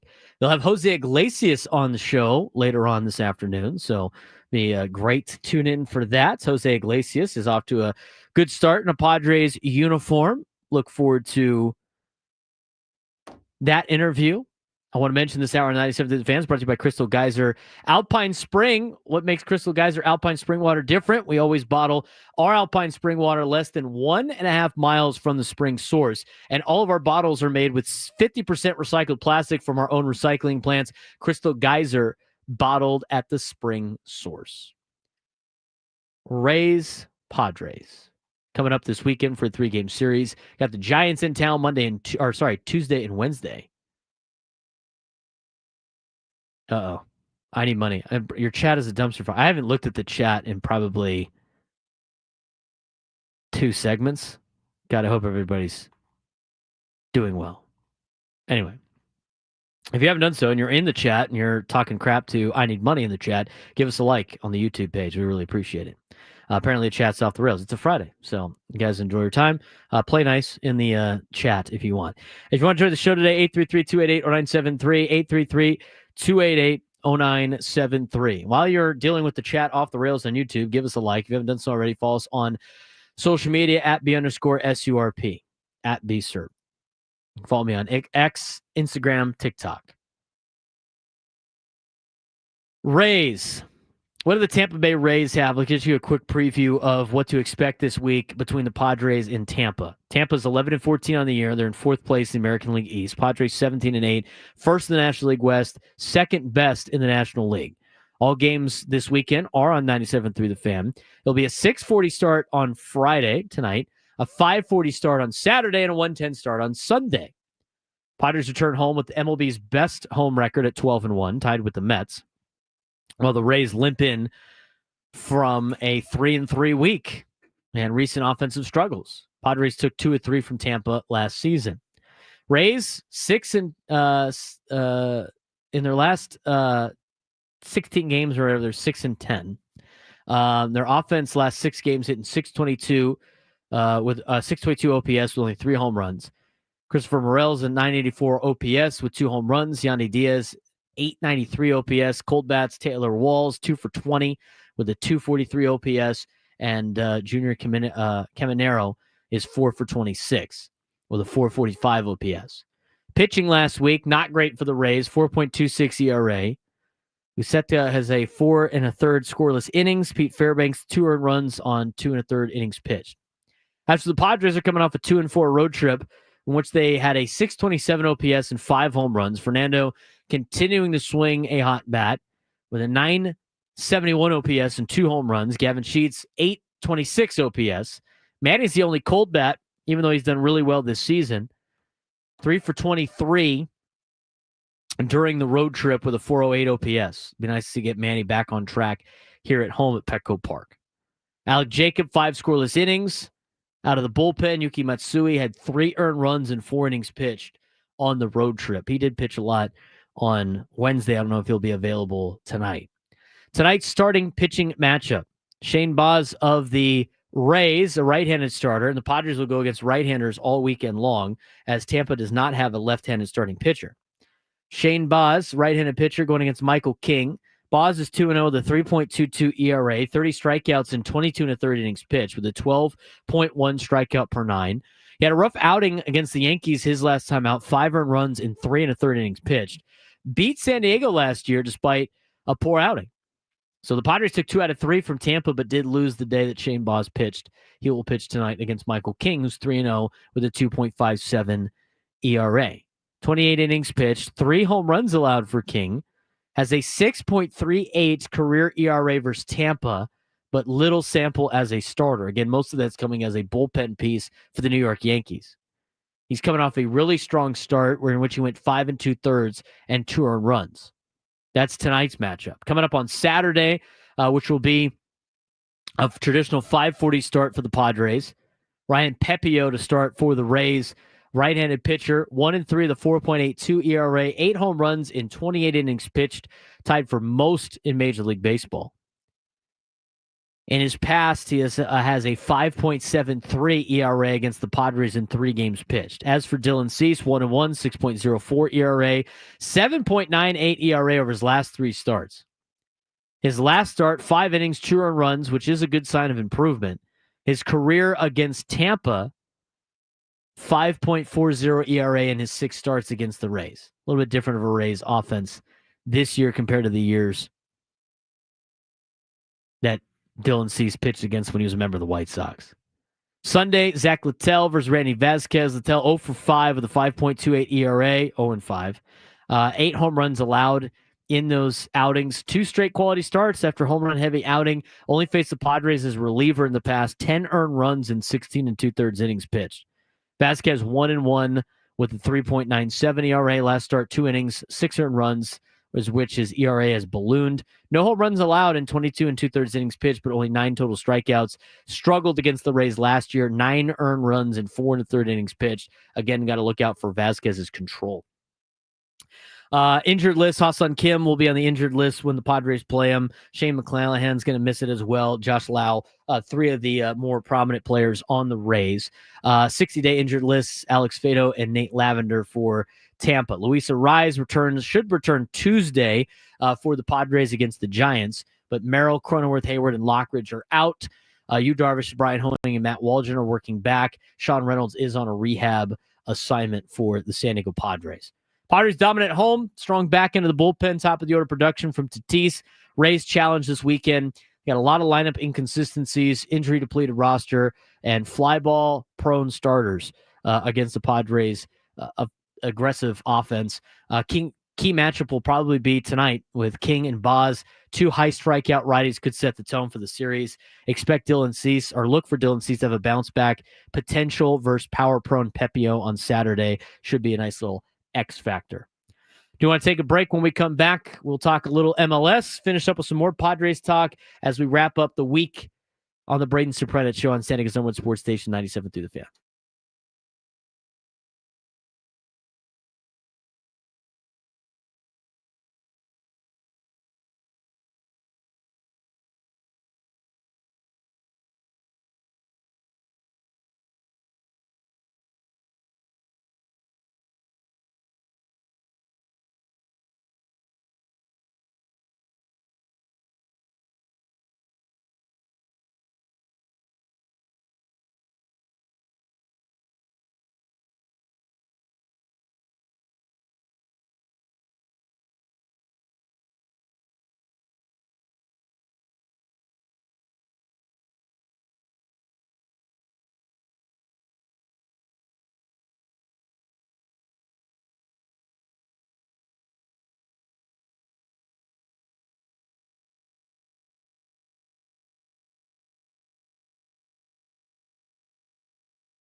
final segment on a Friday. We got Padres baseball coming up at 6:40. EcoWater SoCal Padres pregame show at 5:40 with Sam Levitt. We have the NFL draft going on this weekend. NBA and NHL playoffs in full force. The weather, although a little gloomier today, has been great in San Diego. Getting closer to summer. May's right around the corner. It's great to be a sports fan in America's finest city. And we got San Diego FC coming up tomorrow. They will be hosting Real Salt Lake, a rematch from the game that they had earlier in the season where San Diego went up to Salt Lake and ended up knocking off Real Salt Lake 3-1. We'll get you a full preview on that, plus some other talking points with soccer as part of our Soccer 101 each and every Friday as we bring on Drake Hills. He is a contributing writer for Black Players for Change, also a lecturer at San Diego State University. We really appreciate the time as always. Drake, what's going on? Hopefully you're set up for a fun weekend. Yeah, I will, as of course, we'll be at the game tomorrow. San Diego FC, as you mentioned, hosting Real Salt Lake, coming off of its first experience with back-to-back losses. So they will definitely be thinking in mind, and they put 3 goals on the road up in Salt Lake a little over a month ago, and they'll need them because they conceded 6 in the last 2 games. So a couple of things to talk about, a couple of things to highlight, but let's get to it, man. Let's talk a little bit about last week. Obviously, we knew it was going to be difficult for San Diego on the road, playing on turf as opposed to grass in Charlotte. Charlotte, one of the better teams in the Eastern Conference of the MLS, ended up getting blanked 3-0. What were your biggest takeaways out of the game over last weekend? This is the first time that I saw San Diego FC's defense, albeit not at its full strength. You having Andres Reyes is someone that the club has been obviously high on in this first year. But, if you look back at that first half, and particularly the first 30 minutes of the game, he truly struggled with that front three. And when we're talking the front three of Charlotte FC, we're talking, Wilfred Zaha, who is a former English Premier League veteran striker. You have Patrick Agyemang, who's one of the best young talents in Major League Soccer. We talked about him last week. And then, of course, Leo Zabata, who was able to get on the score sheet along with Agyemang. Really gave Andres Reyes some problems, not only in the run of play, which is essentially a normal sequence of an offense trying to break down the defense, but also on the counterattack, as we saw 10 minutes after Andres Reyes gets his first yellow card. We see clearly a ball goes over the top. It's 1-on-1. And, obviously CJ Dos Santos is in goal, but it's 1-on-1 Agyemang versus a defender. And that defender just happens to be Andres Reyes. Reyes brings him down in the box. Originally was sent off with a straight red for what we call dogzo, denying of an obvious goal scoring opportunity. The video assistant referee, VAR, rescinds the red card, but gives him a second yellow. But needless to say, you go down a man, so it's 10 men versus the normal 11 men. And it just so happened, for the rest of the game, for the final 60-some-odd minutes, 50-some-odd minutes, it really was talking about stopping the bleeding of this very talented front three Charlotte team. So definitely a game to put behind them. And as I said, it's an opportunity to get back home, getting a result, because this is the first time that this team has suffered consecutive losses, and going up against a Real Salt Lake team that they've already beaten should be a tremendous opportunity for San Diego to get back into the win column and get their confidence back. We're talking with Drake Hills, who's a contributing writer for Black Players for Change. He covers Major League Soccer. Has been doing it for a long time. This is the first time we get to see San Diego FC play an opponent for the second time. Now, obviously, this time at home, playing in front of their home crowd fans coming up tomorrow afternoon. What were some of the things that you saw in the San Diego FC game at Real Salt Lake that you think San Diego FC can exploit again in their rematch with Real Salt Lake? Yeah, there's going to be a couple of changes personnel-wise. Obviously, Chucky Lozano is in the team. As we remember, in that first home opener, he was not able to continue with that hamstring problem the game prior to going to Salt Lake.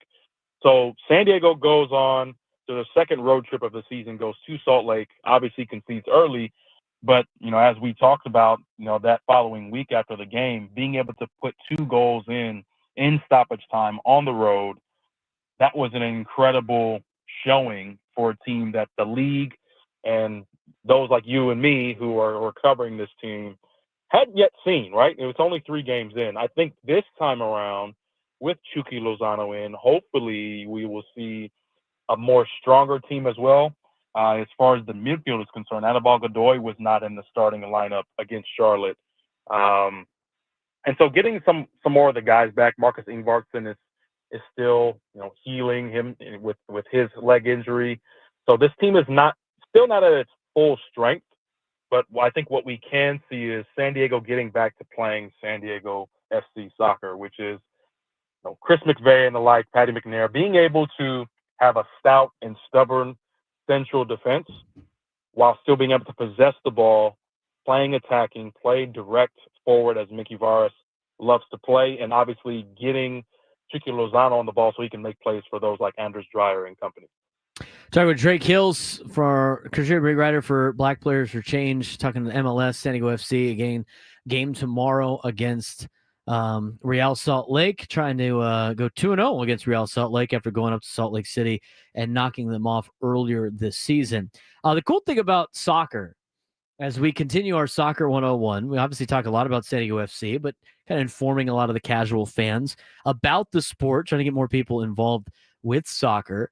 The cool thing that I would love to see in other sports that I enjoy are these in-season tournaments mixed with other league games, you're playing multiple competitions in different leagues and different events at one time during your season. How is soccer able to manage that? And can you explain to us, what this kind of means for a lot of the fans? This is an opportunity to be successful even when on the surface your team may not be as good in the league, right? To win trophies. Everyone wants to lift the trophy. I know you, Braden, I know you're pretty active when it comes to the recreational sports, whether it's, baseball, softball, maybe a little bit of basketball in there. I know obviously you're very well involved in the football community here in San Diego. Everyone wants to win, right? Everyone wants to win a trophy. And so with San Diego FC, I know we've talked previously about the CONCACAF Nations League, which is for the international soccer, but the CONCACAF Leagues Cup is a new rendition of an old tournament from a few years back, pre-pandemic. And CONCACAF, which stands for the Confederation of North and Central America, and then of course the Caribbean.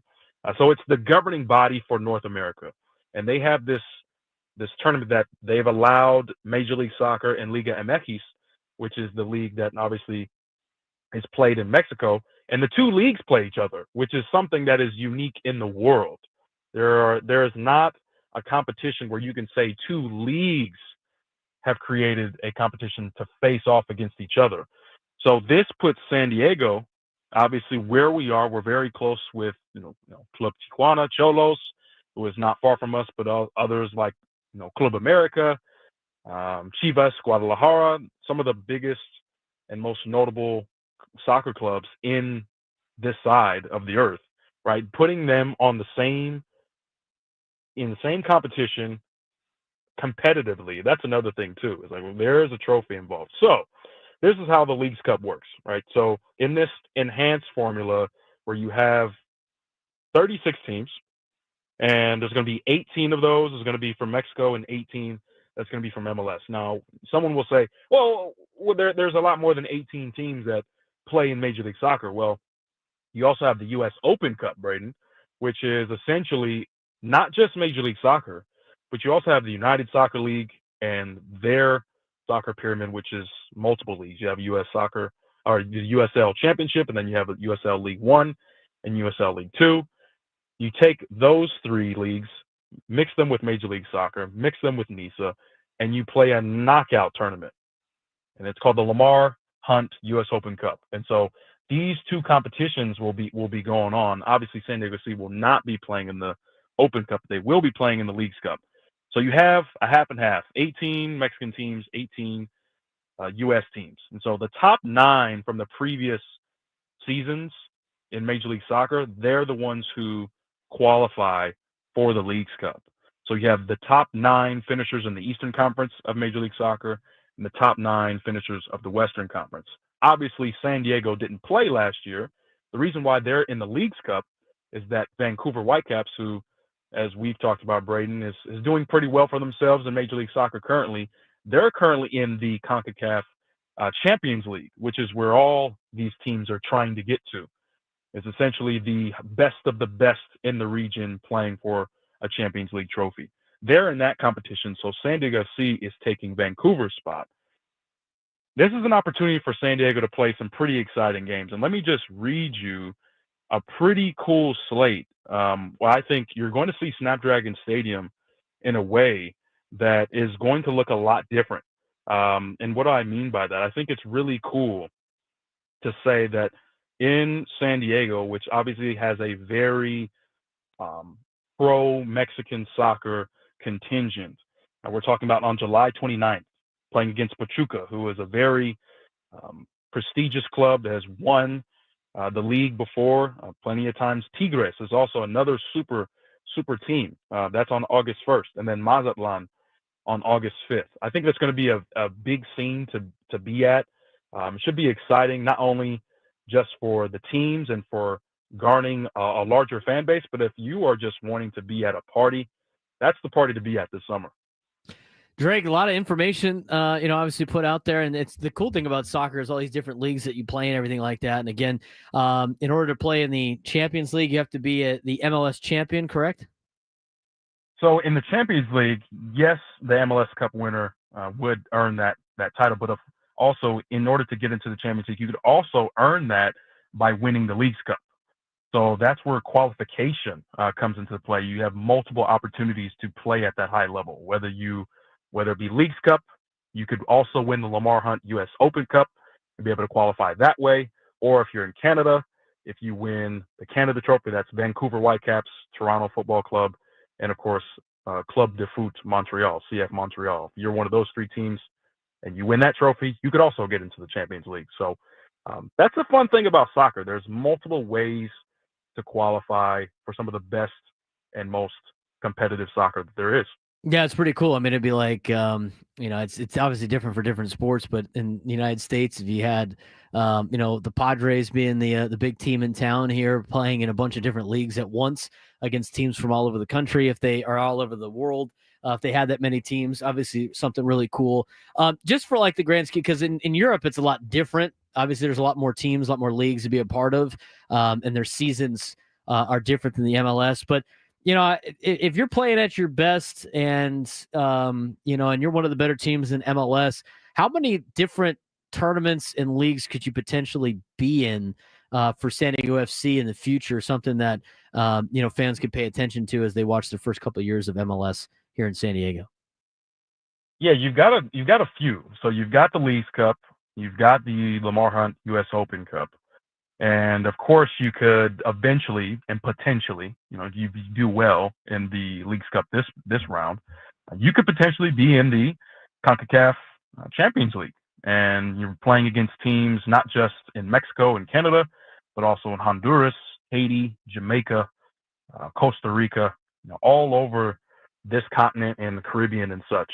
But it's, to your point, Braden, it's a little bit different in Europe where you have what we would class as a domestic league, which in this case is Major League Soccer. You also have a domestic cup and also a league cup. And then you have a continental, you can call it a system where you have not only the Champions League, but you also have the Europa League and such. We don't have as robust and built out of a system here. I think it's getting there. But just imagine for fans at home, imagine if the Padres are playing the best team from the Dominican Republic on a Wednesday night, and then you go and host the Dodgers in a 3-game series that weekend.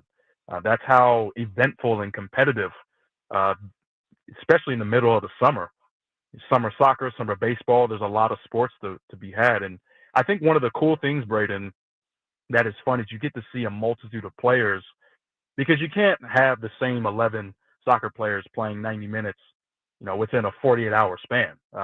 You have to kind of dig deep into your squad and see who else you can throw out there and represent and perform. So it's going to give San Diego FC a test to see not only just the regulars, the Chucky Lozanos, the Anders Dryers, the Marcus Ingvartsons, or also maybe upon healthy, maybe a Luca Bambino, maybe an Emma Boateng, obviously Franco Negri and other players that we've seen from the San Diego FC team that may be playing a role right now, but potentially in this League's Cup or in other tournaments, they could be the star. So it's exciting soccer, a lot to look forward to this summer. Yeah, should be a lot of fun. Should be a lot of fun this weekend. Enjoy the game tomorrow. Hopefully San Diego FC can bring home a winner. Drake, we appreciate the time as always. The little soccer 101 on the Braden Surprenant Show. Look forward to talking to you next week. I appreciate it. Until then, take care.